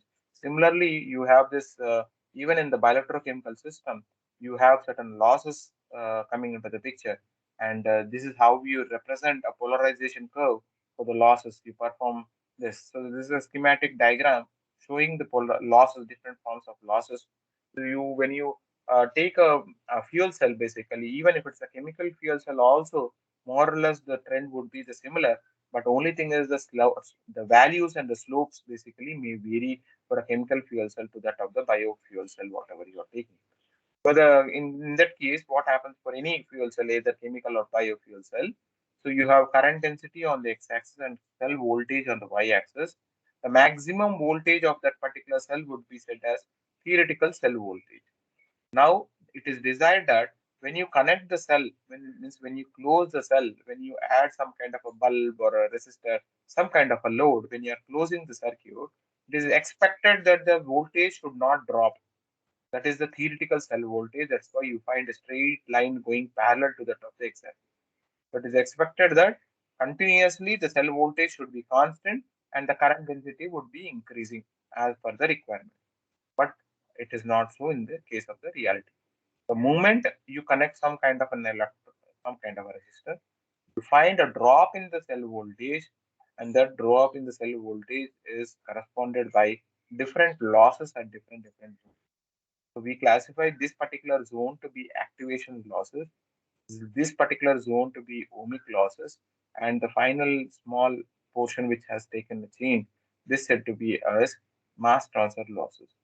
So there are several reasons for this, like for the activation losses, for the ohmic losses, and the concentration losses. There are several reasons attributed for that. I'm not going into the reasons, but I just want to mention that these are the different losses that it happens. There are different analytical procedures that we follow. We use some potentiostat, galvanostat, cyclic voltammetry, linear sweep voltammetry, impedance spectroscopy, Tefel slope analysis, and all. So we do certain calculations to get the values to assess the fuel cell, to assess the kinetics of the electron transfer and all. And we basically take that particular data. You see this cyclic voltammogram in the peak currents, basically Faradic currents, which we do, and also the capacitive current, which we also calculate. And we use it for some calculations. Having said that, now those were the the different analytical techniques that we follow for the fuel cell. There may be others as well. Those are something which are very important when you discuss with respect to the fuel part of it. And this was certain study which was carried out by Stanford University way back in 2016 or 2017, that stating that if you take a fuel cell, stating that the complete substrate, whatever you have supplied, is the total chemical energy input. If that is 100% considered as 100%, out of which only 20 to 30% is actually going into the electrical production. We also have carried out a similar kind of empirical analysis. I'll just present in the coming slides. It was really surprising that the amount of, say, for example, the substance which we have considered, we have run for synthetic media of glucose initially to understand the system. So we found that it was again close to 20% or so, or even low even for the electricity production because of these several losses coming into the picture. And to address these losses also, we have come out with some strategies. I will also show those results. There are other works also which is available in the literature. You can find it out where better electrodes and better configuration and better systems will result in overtaking these kind of losses. Overall, your performance could be improved. So these are the strategies for increasing the power output, which was available in the literature. Either you can enhance the anode performance by selection and acclimatization of electroactive bacteria. EABs means electroactive bacteria. Anode surface modifications, right? 3D architecture. I did mention about 3D printing, right? The 3D architecture is also can be used here as well. Optimizing separators, decreasing internal resistances, optimizing, enhancing the cathode performances, so voltage reversals, and etc.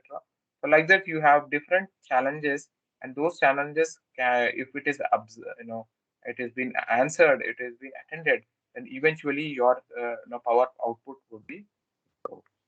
Then these are the areas which I worked on with the biohydrogen production, biofuels, and microbial electrochemical systems earlier. So these bioelectrochemical systems or microbial electrochemical systems, there are different types. So the initial one was the microbial fuel cells, which we have been discussing. I will also present some of my results also. And later on, with the advancement of science and technology and understanding, they made certain modifications for different purpose, like the bioelectrochemical system, exclusively MFCs for the energy production, bioelectrochemical treatment system exclusive for the wastewater treatment, bioelectrochemical system for the platform chemicals like value-added products, microbial electrochemical system for the hydrogen and methane production, microbial desalination cell (MDC) is for the removal of salts and nutrient recovery is the MDC. So like that, we have different types of modifications made, but the concept is the same. That is why we classify all these as a bioelectrogenic technologies or microbial electrochemical systems like that. This is how it is. It is. So coming with the fuel cell with that of the other microbial electrochemical systems for the product recovery, I did mention here, right? So there are different products like methane, carbon, methane, hydrogen, platform chemicals, nutrient recovery. So these are all products that are being produced. How is that possible? So in case if it is a fuel cell, you need not apply any kind of external power. You just connect a resistance just because of the anode activity and the cathode activity, if any. So you have the power production generated. Right? And then, whereas if you are taking for a system which you require another other than power production, if you are looking some value added product, then external power source has to be supplied because thermodynamics will not support the reaction to go forward in some cases. So at that time, you need to forceful. Also, there are some other challenges also with the fuel cell. They are like voltage reversal and other things, even low voltage, sustainability of voltage. So like that, there are several reasons for which even for using microbial fuel cell. People have also tried even integrating microbial fuel cell with microbial electrochemical system, something like that, but it was not so fruitful because of the amount of current that is being generated by the fuel cell may not be sufficient for the microbial electrochemical system for the hydrogen production. So in that case, you need to use some external power source, but not to bother much because the amount of current that is being supplied externally would be relatively less in comparison to that of the one which technology, for example, if you do not go for the power source option.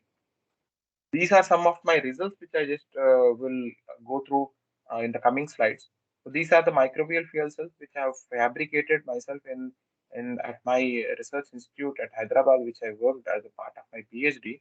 We were lucky to have an in-house workshop facility where we fabricated with the local material available in the market, and we conducted some microbial fuel cell experiments over there, and we tried to understand the maximum power point production, means at what resistance the maximum power can be produced, and we tried to optimize it with different resistances, and one particular resistance we found, and we connected the cell and we operated for several cycles, and this was the result that the if you are operating the fuel cells with a corrective resistance, then the power production would be on relatively on a higher side in comparison to that of the other system.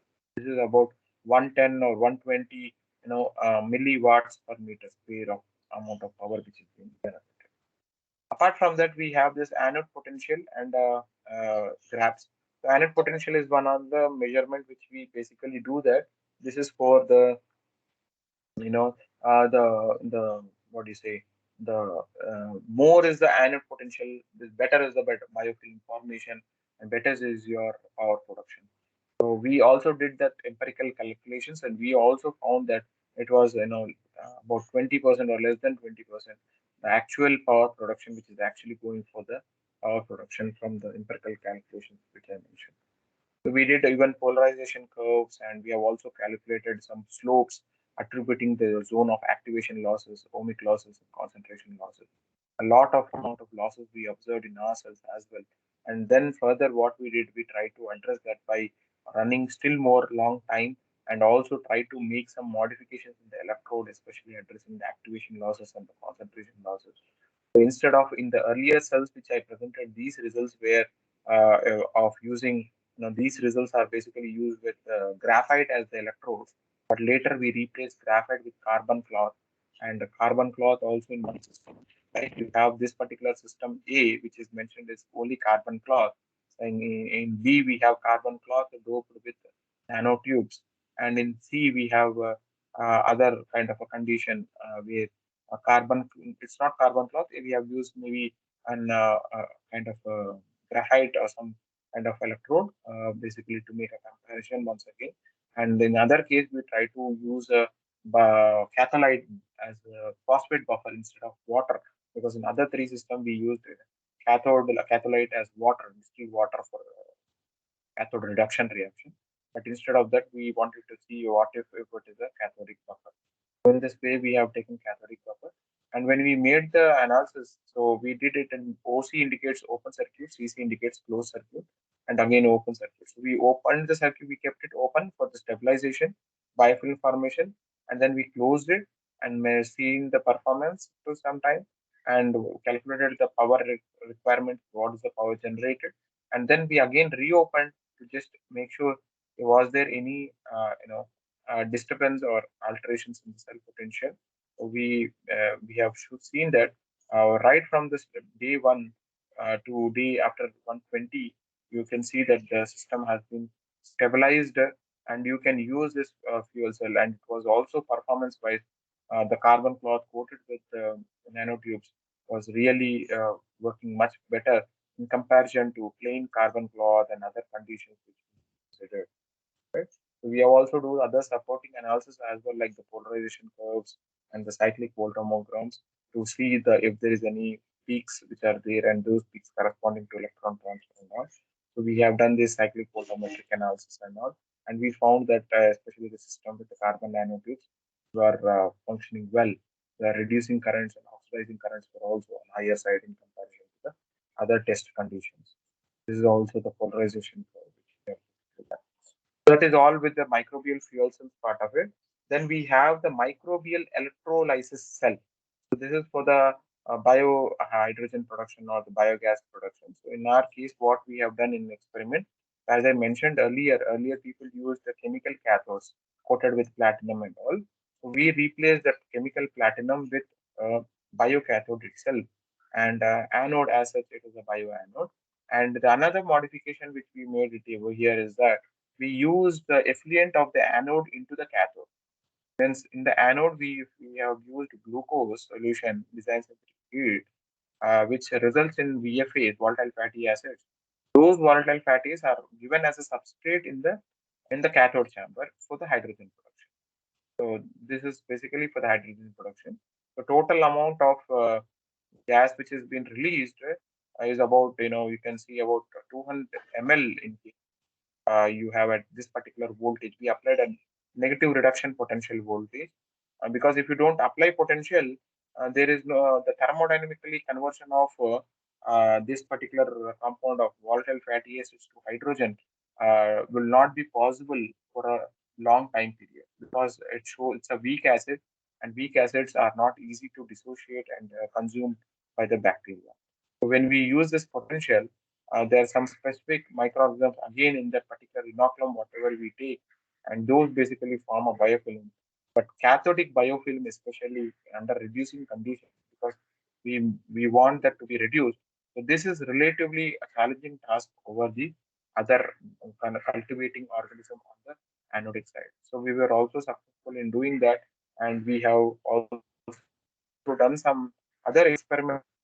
One interesting part is the uptake of the volatile fatty acids, especially we have acetic acid as the dominant product during the fermentation. So that particular acetic acid consumption uptake was noticed by doing acid-based titrations using an auto titrator. So we seen that the change in the outlet of the anode is having good amount of acetic acid. The peak at the pH 4 indicates to the acetic acid, the pK value, acid dissociation constant. So that particular acid denotes to the acetic acid. We also confirmed later with the HPLC also. So this change in the consumption uptake of the acetic acid. You can see the catalyte being reduced, indicates the uptake of the acetic acid component in the reactor. And this is the mechanism. You have anode and the cathode. At the cathode, basically, you have again a similar kind of microorganisms with outer membrane, some membrane-bound proteins, and they basically enter into the cell. And you have the hydrogenase enzyme in the periplasmic space, and accordingly, that is involved in the hydrogen production. So that is the mechanism that we have, correlated with the one which is already published. And then we have the biocatalyzed electrochemical systems. What we have done is that we have the same microbial fuel cell and my MEC part. We try to use that a kind of a hybrid kind of combination where we use two anode and two cathode, and also try to see if there is a possibility of simultaneously electricity production and gas production. And we were also successful. This was the design. This was again fabricated at ISCT only.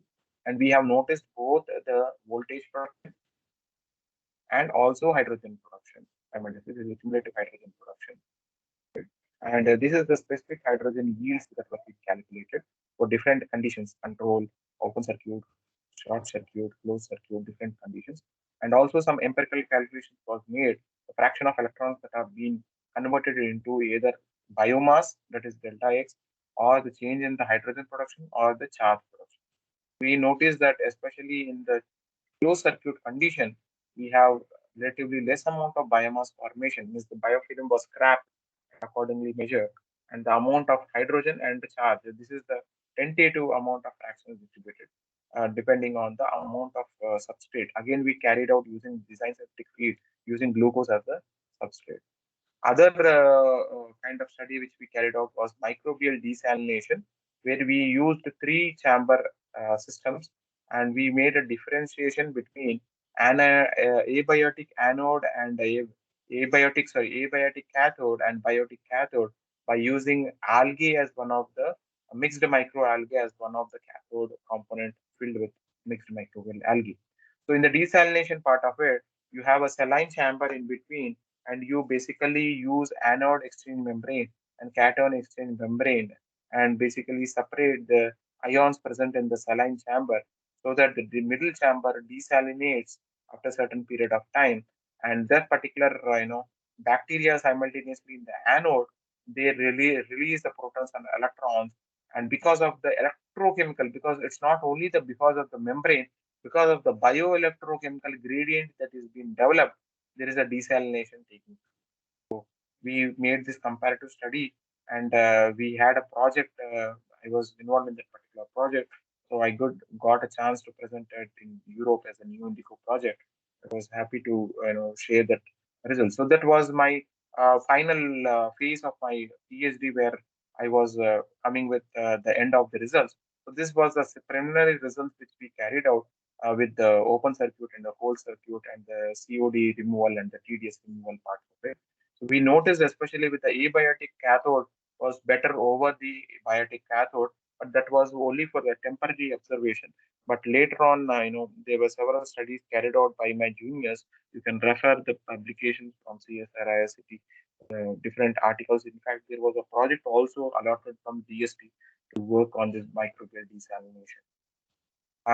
Overall, in the lab which I worked, we basically work in the concept of direction of the biorefinery part of it, and we have also written one particular review article in 2016, which was published in Bioresource Technology, and I'm happy to share that there are a lot of citations obtained. Means people are looking in this particular direction of waste biorefinery models, and so far it's more than 453 citations received for this publication.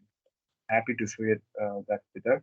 And another one aspect before I close the session is that recently we received in 2020 with a project funded by DST. In an objective overall of was the biorefinery part of it, but we had a different dimension. Apart from the lab work, we also have in this project a field work, means transferring the technology from lab to land, that we named our project model as Srushti, and we have these components: Safal, Sweet, Suchna, and Samved. And we are currently, because of the pandemic situations, the lab was not ready by now. Otherwise, we would have actually shown some, some preliminary results of it as well. But we have started. We have the manpower hiring, and we have lab infrastructure under development. So this is one project which we are there, about 7 members in the team, and this is a photograph of the members, and these are the different objectives under each module. You can also visit the STA Hub web page, which is linked to the NIT Jalandhar. You can find it at the bottom of the main page. This was the team which I worked with Dr. Isman Tekmohan and Dr. Y.V. Swami and others in research lab at CSRI in Hyderabad. 20, maybe I would say from 2010 onwards to 2016, because 2010 that is when I joined for my master's dissertation, and then I continued my PhD, and finally by 2017 I was awarded. And since then, still I'm associated with Sir and other team members for research publications and also other aspects conferences. I would once again heartily thank NIT Noida for giving me this opportunity for presenting. It was really a nice experience. I would say alumni of NIT Jalandhar is there at NIT. I'm sure that such kind of events and gatherings are required, and that will really boost and also give the information, updated information of what is actually going on in the areas of biotechnology. I also thank DST for providing this project. So I wish we would come out with some colorful results which I could share in the upcoming conferences, similar conferences. At the same time, I would also, keep an open call for all the students over there for any kind of PhD or postdoc or collaborative research projects or any kind of communications. I would be happy to collaborate with you. And thank you once again for the opportunity. If any queries, I would happy to address. I suppose I have not taken any extra time. Yes, the session is open. Thank you so much, sir. It's a great honor to have you with us, sir. Now, I would like to request all the attendees to please raise your queries if you have any related to the lecture. Please, I would like to request the attendees.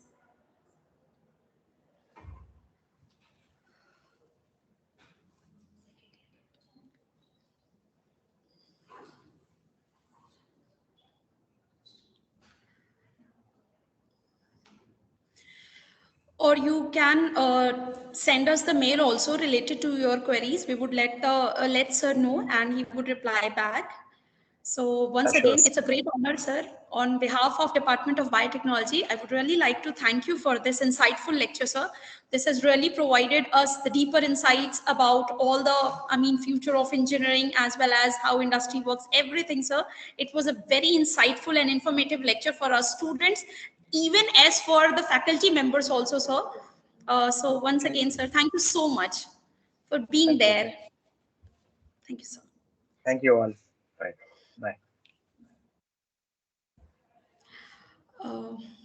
Now, I would like to request Srishti to please kindly invite our another esteemed speaker for the next session.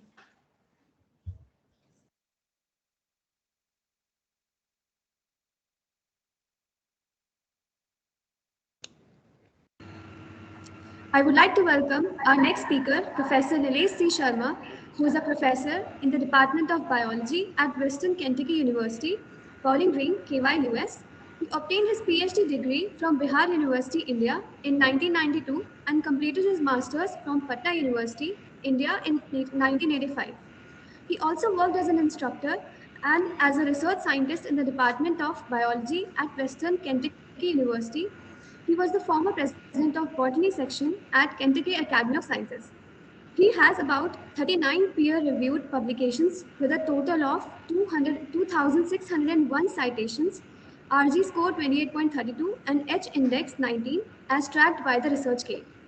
His most recent article indicated that over the full life cycle of spinach plant, the weathering process significantly deteriorates leaf pigment production under CUO exposure in particular and foliar health in general, published in Environmental Science and Technology, 2021. He is a member of American Association of Immunologists, American Society of Plant Biologists, and ASPB, Kentucky Academy of Sciences, KAS. So with that, I would like to welcome you for the keynote address. Over to you, sir.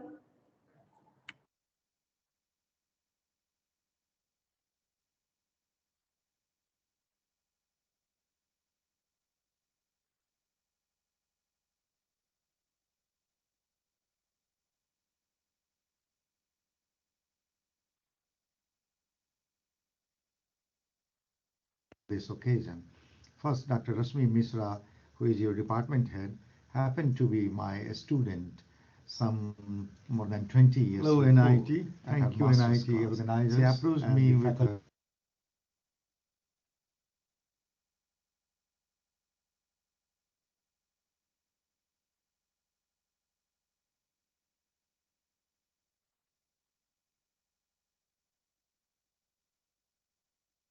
varieties of research projects. For inviting anyway, Rashmi is talk, sincere,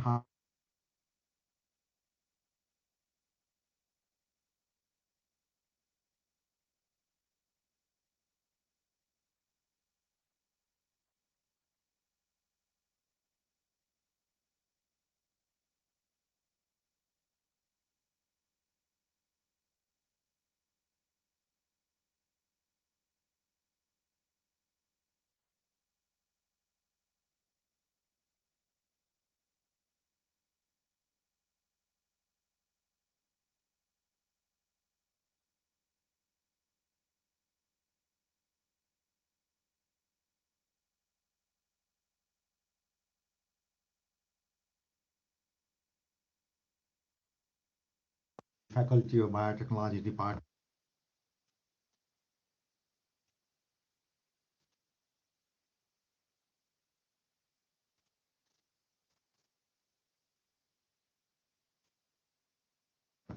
For inviting me for this talk.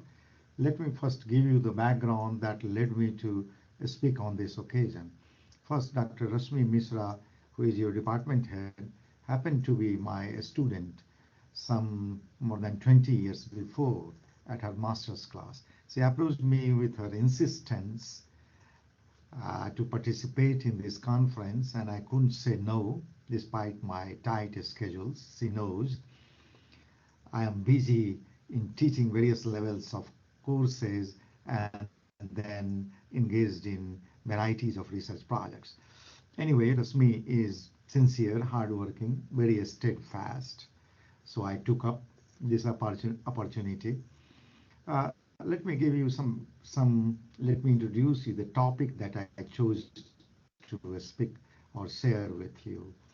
So the topic I have chosen on functional food very much fits with your conference theme, new trends and science and technology challenges.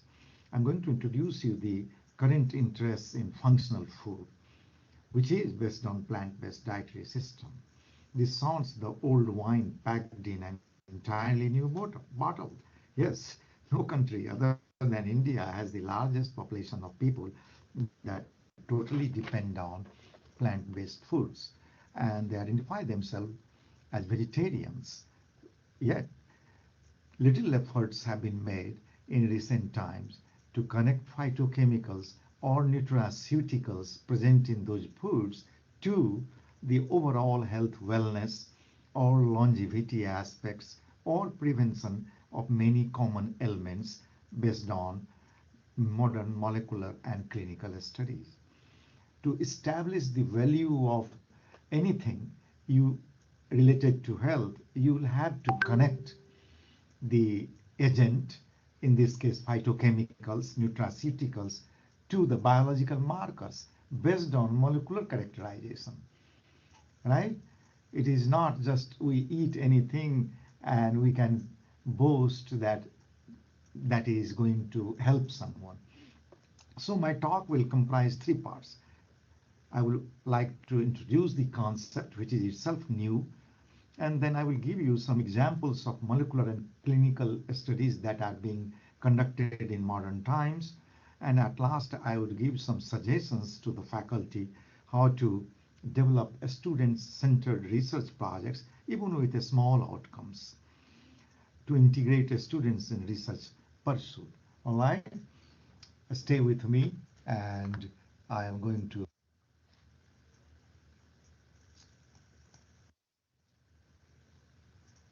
So let's start with this very common theme that was put forward by Hippocrates about 2500 years before. You know, Hippocrates, known as the father of Western medicine.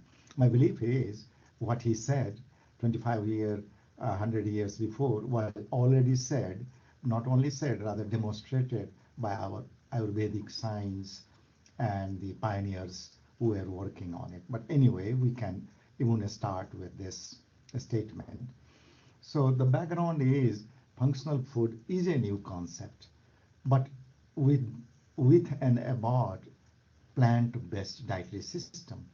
So it came with a lot of bang, lot of controversy, because the world has already, science had already developed area of nutrition science, but it is completely different. It's a completely new approach than the traditional nutrition science.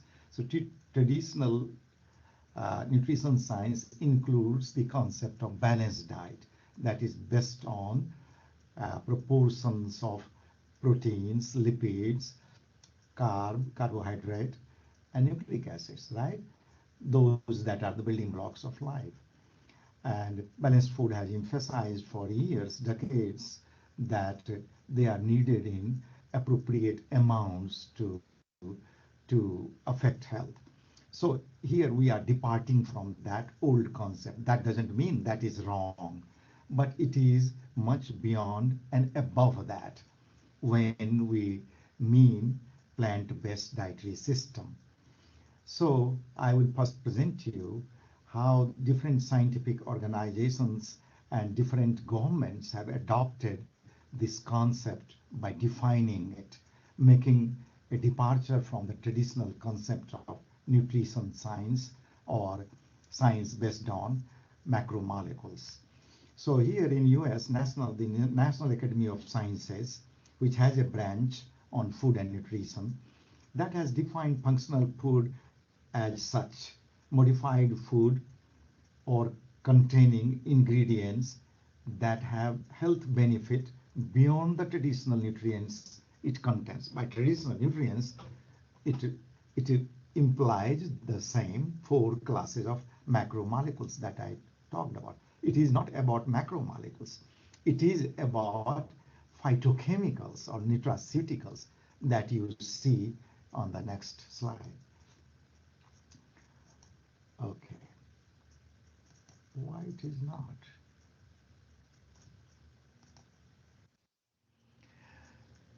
That way I will present you some adopted definition. International Life Science Institute has defined functional food as foods that, by virtue of the presence of physiologically active components, provide a health benefit beyond basic nutrition.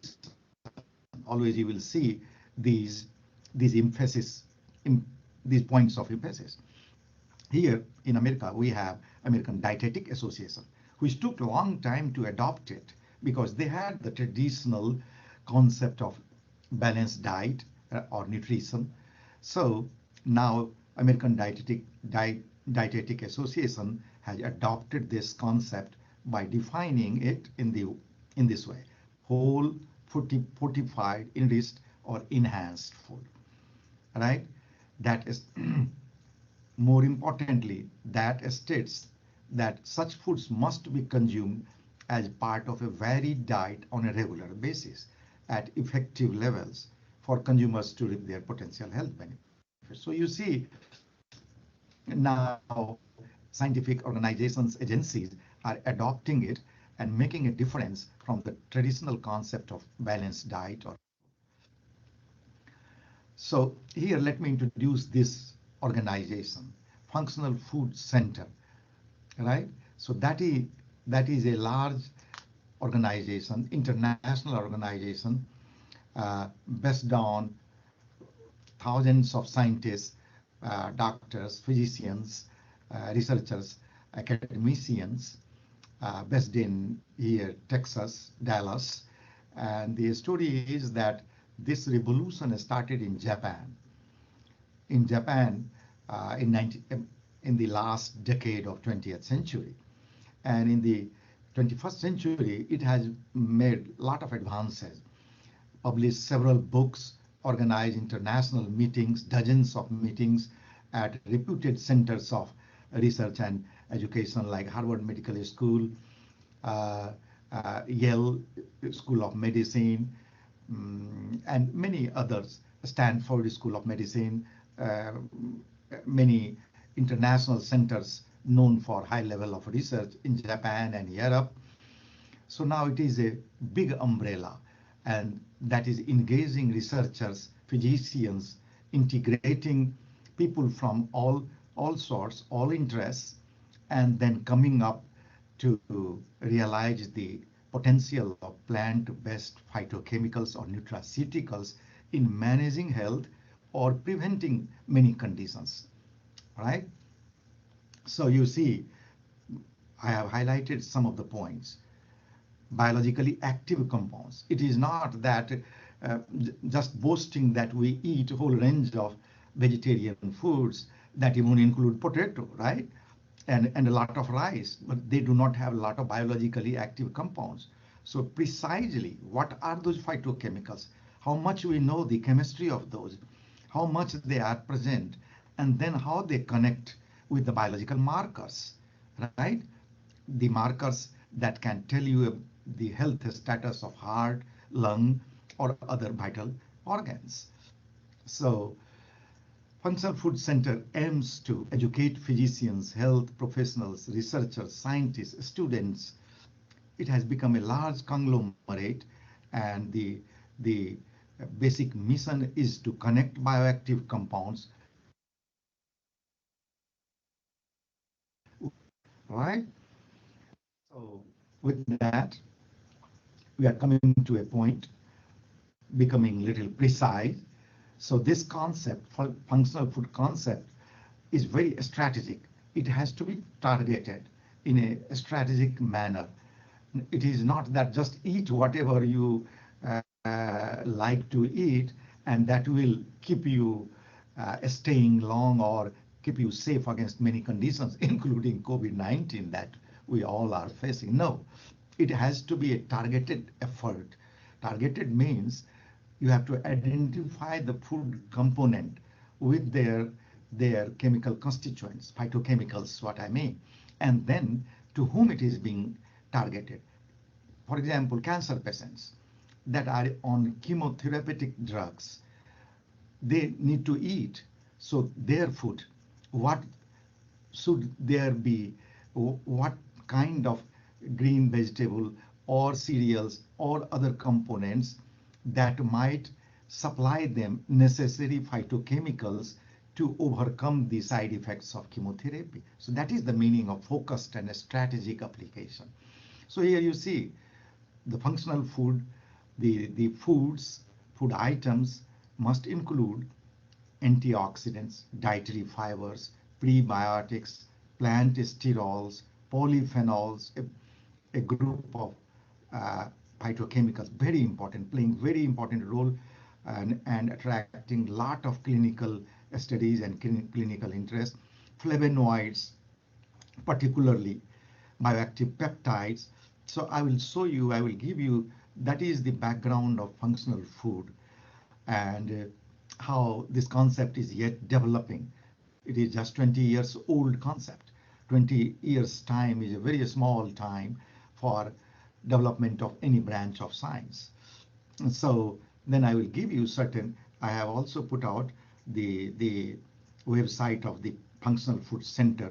You can go and browse different publications, research journals, dozens of books that have been published recently, dozens of international meetings. So all those information, and if interested, I would encourage you to get the membership of that. So my next part will be to give you examples of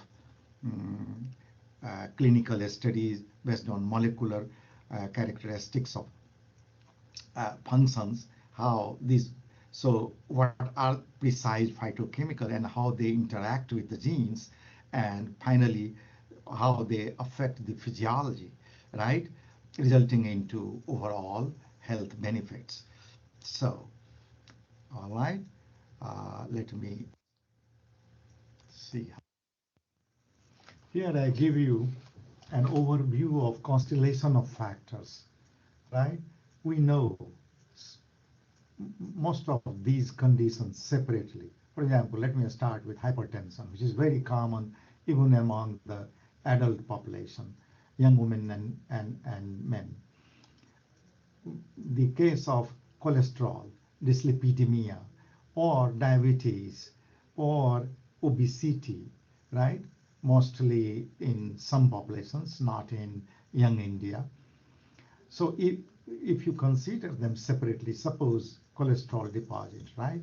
Yes, that may result into excessive accumulation may result into the cases of heart attacks or a stroke, right? Hypertension, as I said, is very common, increase, that is on increase every year globally and even in India. Case of diabetes is on increase. Obesity, with the advance in economic conditions, changing lifestyles, particularly children obesity is on rise everywhere globally, including in India. So now the trend has set in to look at all these different medical conditions holistically as metabolic syndrome, because each one of them is connected to others. So if you have dyslipidemia, right, case of excess lipid, that makes you open for diabetes, that will affect your metabolism of glucose. Hypertension, right, all of them may result into, or obesity may cause any of these. So the latest trend in clinical science is to look at these factors, these separate medical conditions, as one holistically, known as metabolic syndrome, right? So instead of attacking one, we have to look at the syndrome that can take care of each and most. So that is where we will come to the role of phytochemicals. Let me now come to this. All right, here I give you a broad illustration showing the role of phytochemicals in insulin signaling pathway. You know, insulin is a important regulator of glucose and concerned in many conditions, not only diabetes. So you look at different key players, gene and gene products. So insulin comes through receptor protein that when activated will activate the receptor substrate family that down the stream will activate many key players, as you can see, PI3K, AKT, PKB pathway, very important in activating GSK for glycogen synthesis. So this is in insulin sensitive healthy people, it is working positively, activating the signaling pathways downway, right?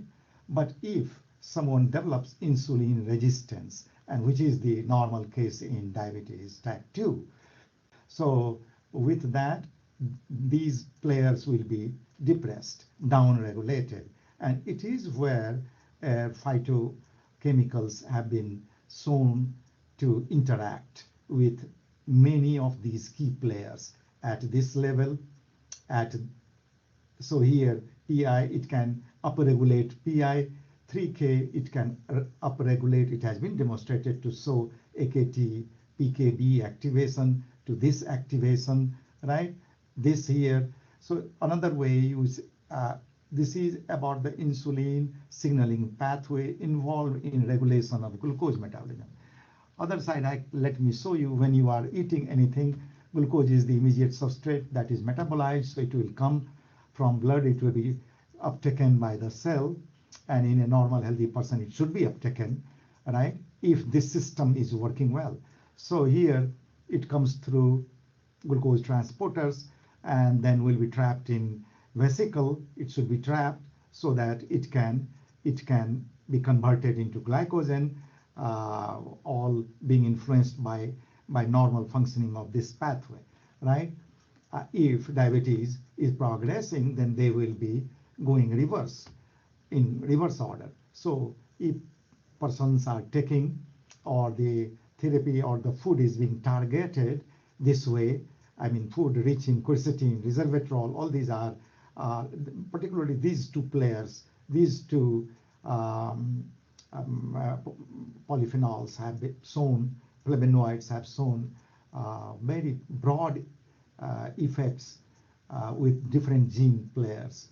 And likewise, there are many that I cannot show in one illustration. So these are molecular targets being acted upon by these phytochemicals, and in turn that can influence the metabolic syndrome. Here you see, generally people think that diabetes is just related to excess sweet things, glucose. No, it is related to lipid metabolism.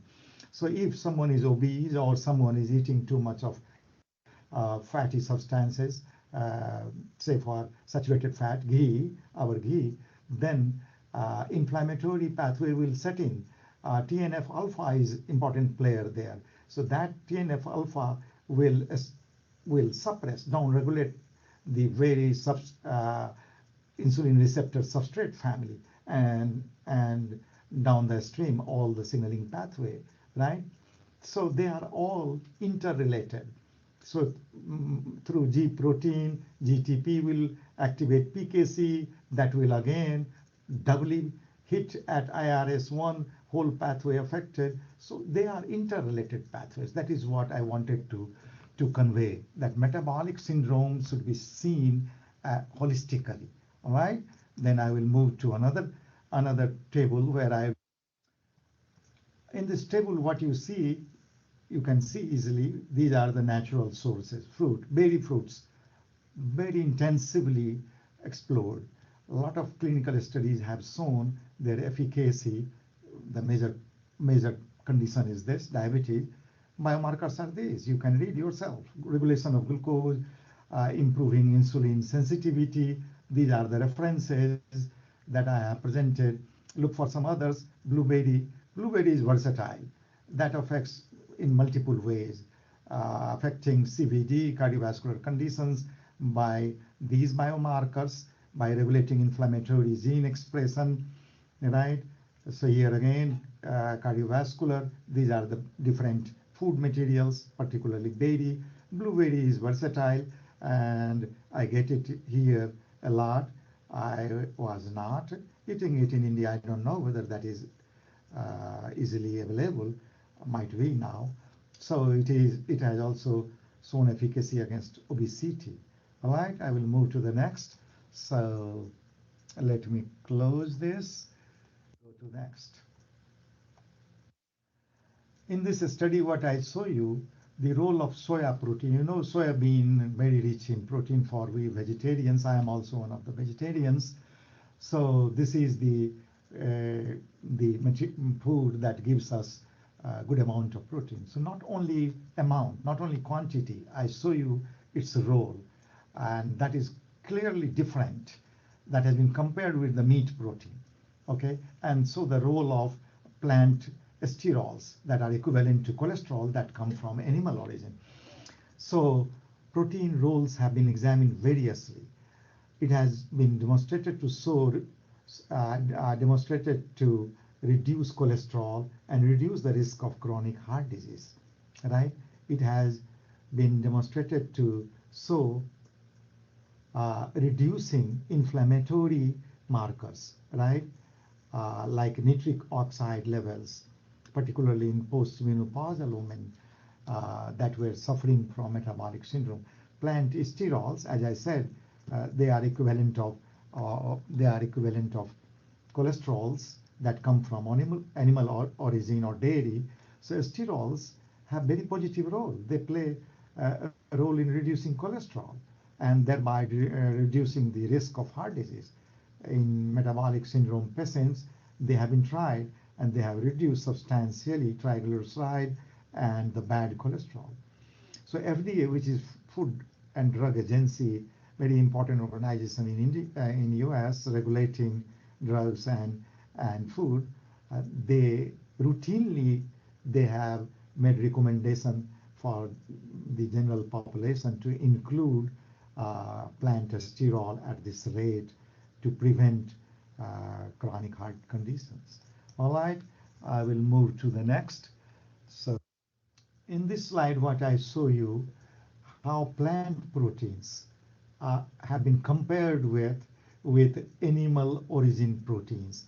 And the study was conducted by American Heart Association and published in very high impact journal, as you can see. And this is one of the recent studies, okay, that included randomized controlled trials on humans, only ran for 3 weeks. Compared the effect of plant protein in substitution for animal protein. So you know, we suffered from the dilemma that those who are vegetarian cannot get good quantity of protein through plants, right? Vegetarian diets. No, that has been busted now. So here you see what is the result. Only 3 weeks of inclusion protein from plants, maybe from soybean and other sources. So that reduced LDL, right? Low density lipoprotein, which is bad cholesterol, non-HDL cholesterol, apolipoprotein B. They decreased by 4% in adults with and without hyperlipidemia.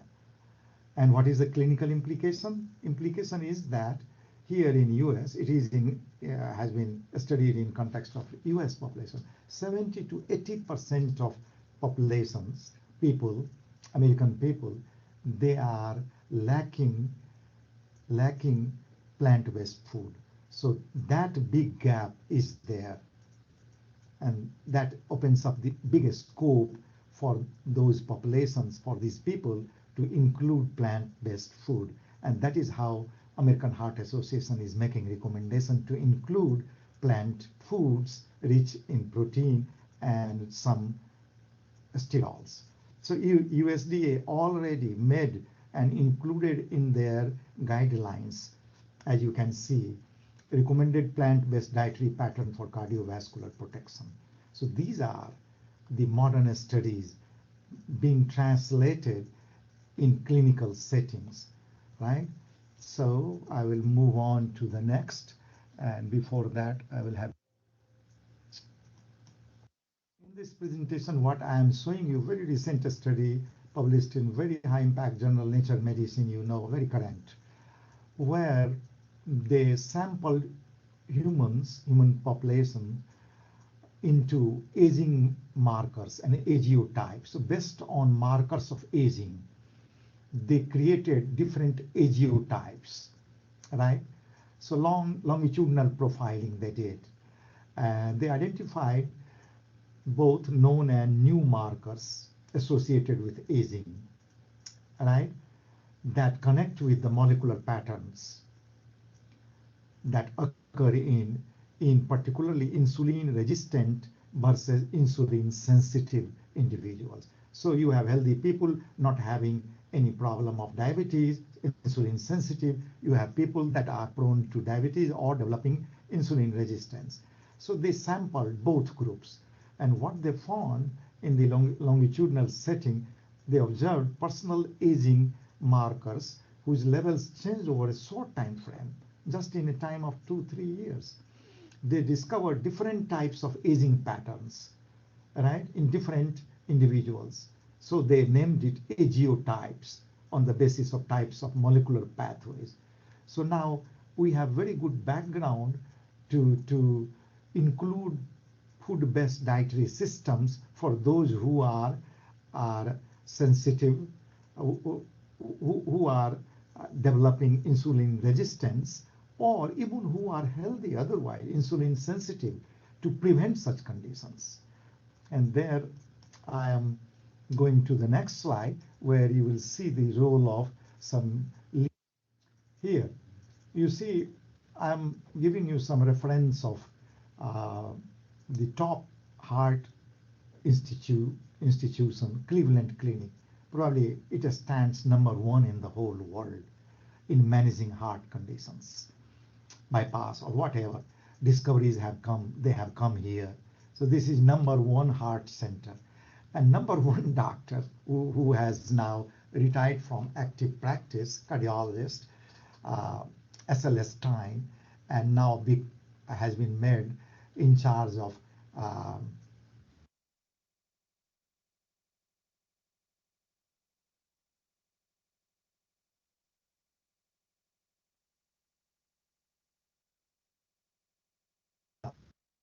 saying that coronary heart disease is a benign foodborne illness, which should not have a reason in the first place, right? And he convincingly argues that a plant-based oil-free diet can not only prevent and stop the progression of heart disease, but can reverse its effects as well. He has big network all over the world. He is lecturing, and he has large network of patients that he has worked on with very positive impact just by reversing their food styles. All right, so that brings to an end of some real human conditions where our the choice of food materials can make a difference, positive difference. All right, now I am moving to some other studies. Well, this is about very well-known product, Indian product, coconut oil coming from coconut milk, and how that can affect or attenuate vascular health. So conditions of arteries and vessels can affect blood glucose level, lipid profile, all. I will have to go short. I have already taken a long time. So let me move to the next. All right. So I will close. This figure shows you the effect of 2 doses. This is coconut milk, 3 milligram versus 1 milligram, and this is distilled water. And what you are looking at in rats, liver cell lipid accumulation. So one is not that effective. You can see the red dots represent the lipids in a method of staining liver cells. Here, with that 3 milliliter per kg dose, substantial reduction in accumulation of lipid, also represented through bar diagram that you can see.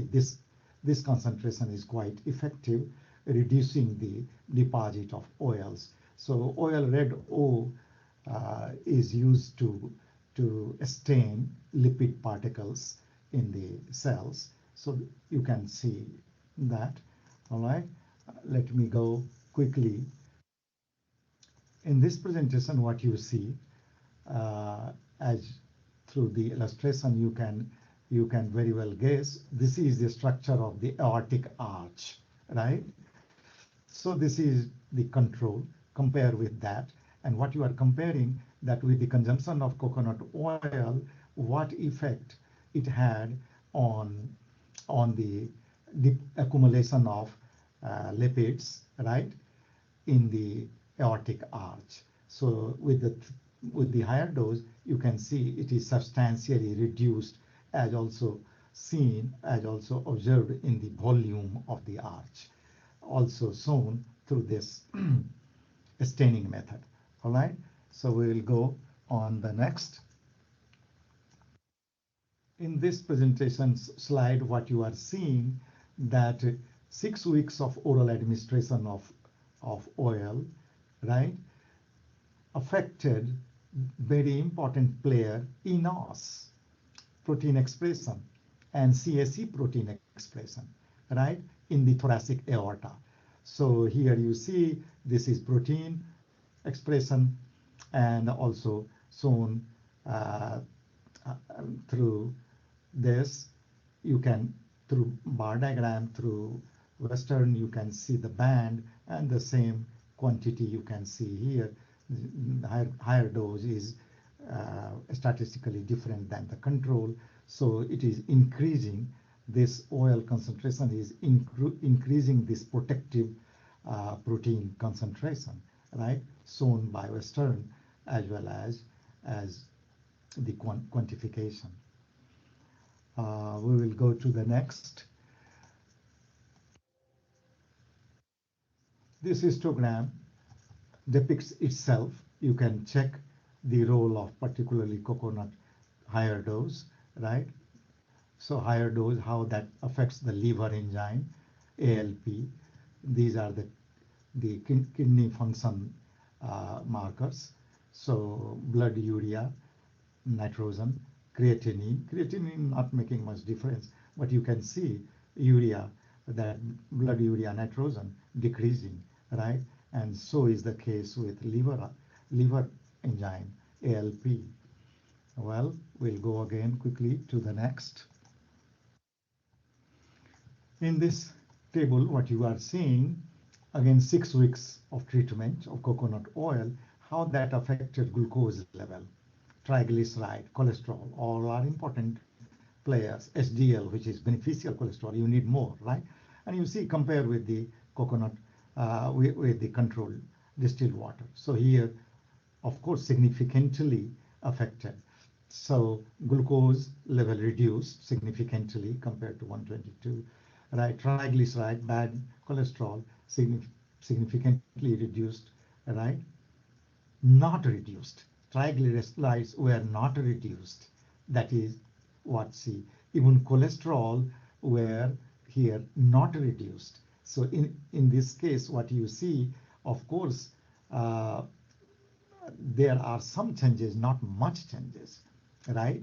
So this way, this study shows some good effects, not all good effects. So in terms of glucose, there is good positive effect, but for lipid metabolism, it has not shown very positive effects. All right, again to the next. Here, I'm finishing my examples, right? I gave you some good examples that were the cases of studies run in clinical settings on humans or on animal models.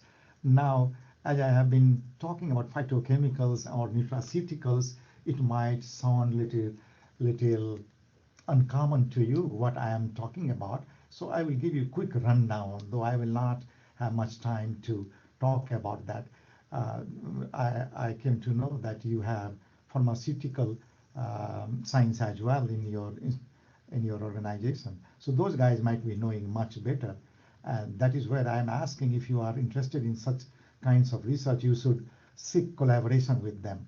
So you read how phytochemicals can be classified and broadly characterized, right? So there are major classes of, they are secondary metabolites, major classes. I will start with phenolics, as you can see here, phenolics, right? And important,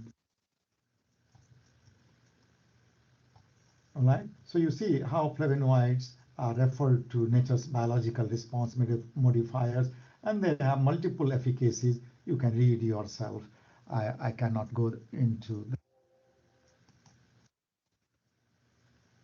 Here, particularly flavonoids, as I said, I'm also interested in flavonoid particularly.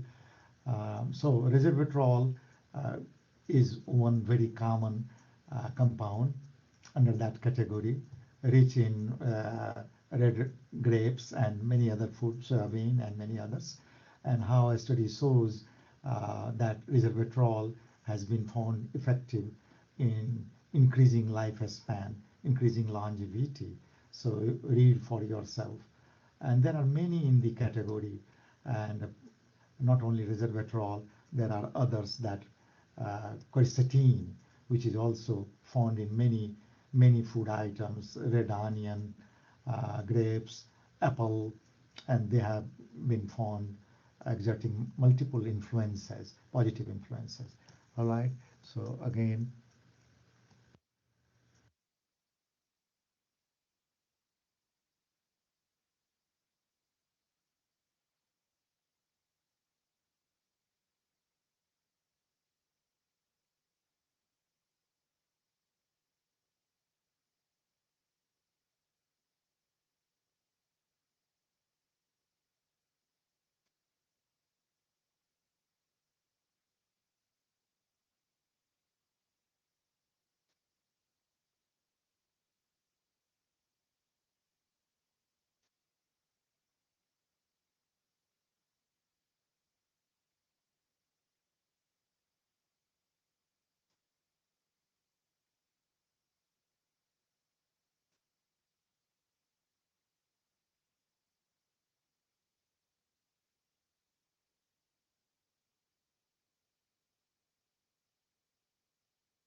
Thank you so much, sir.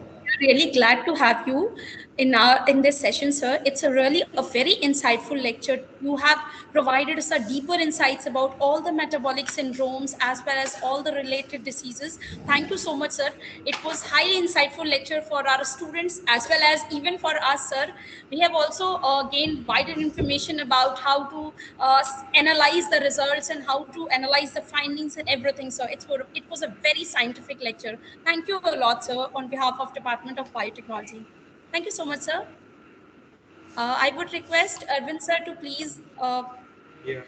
May I request the continue event this. coordinator to kindly guide the students regarding the tomorrow's events so that everyone will be on time and we can run smoothly that event.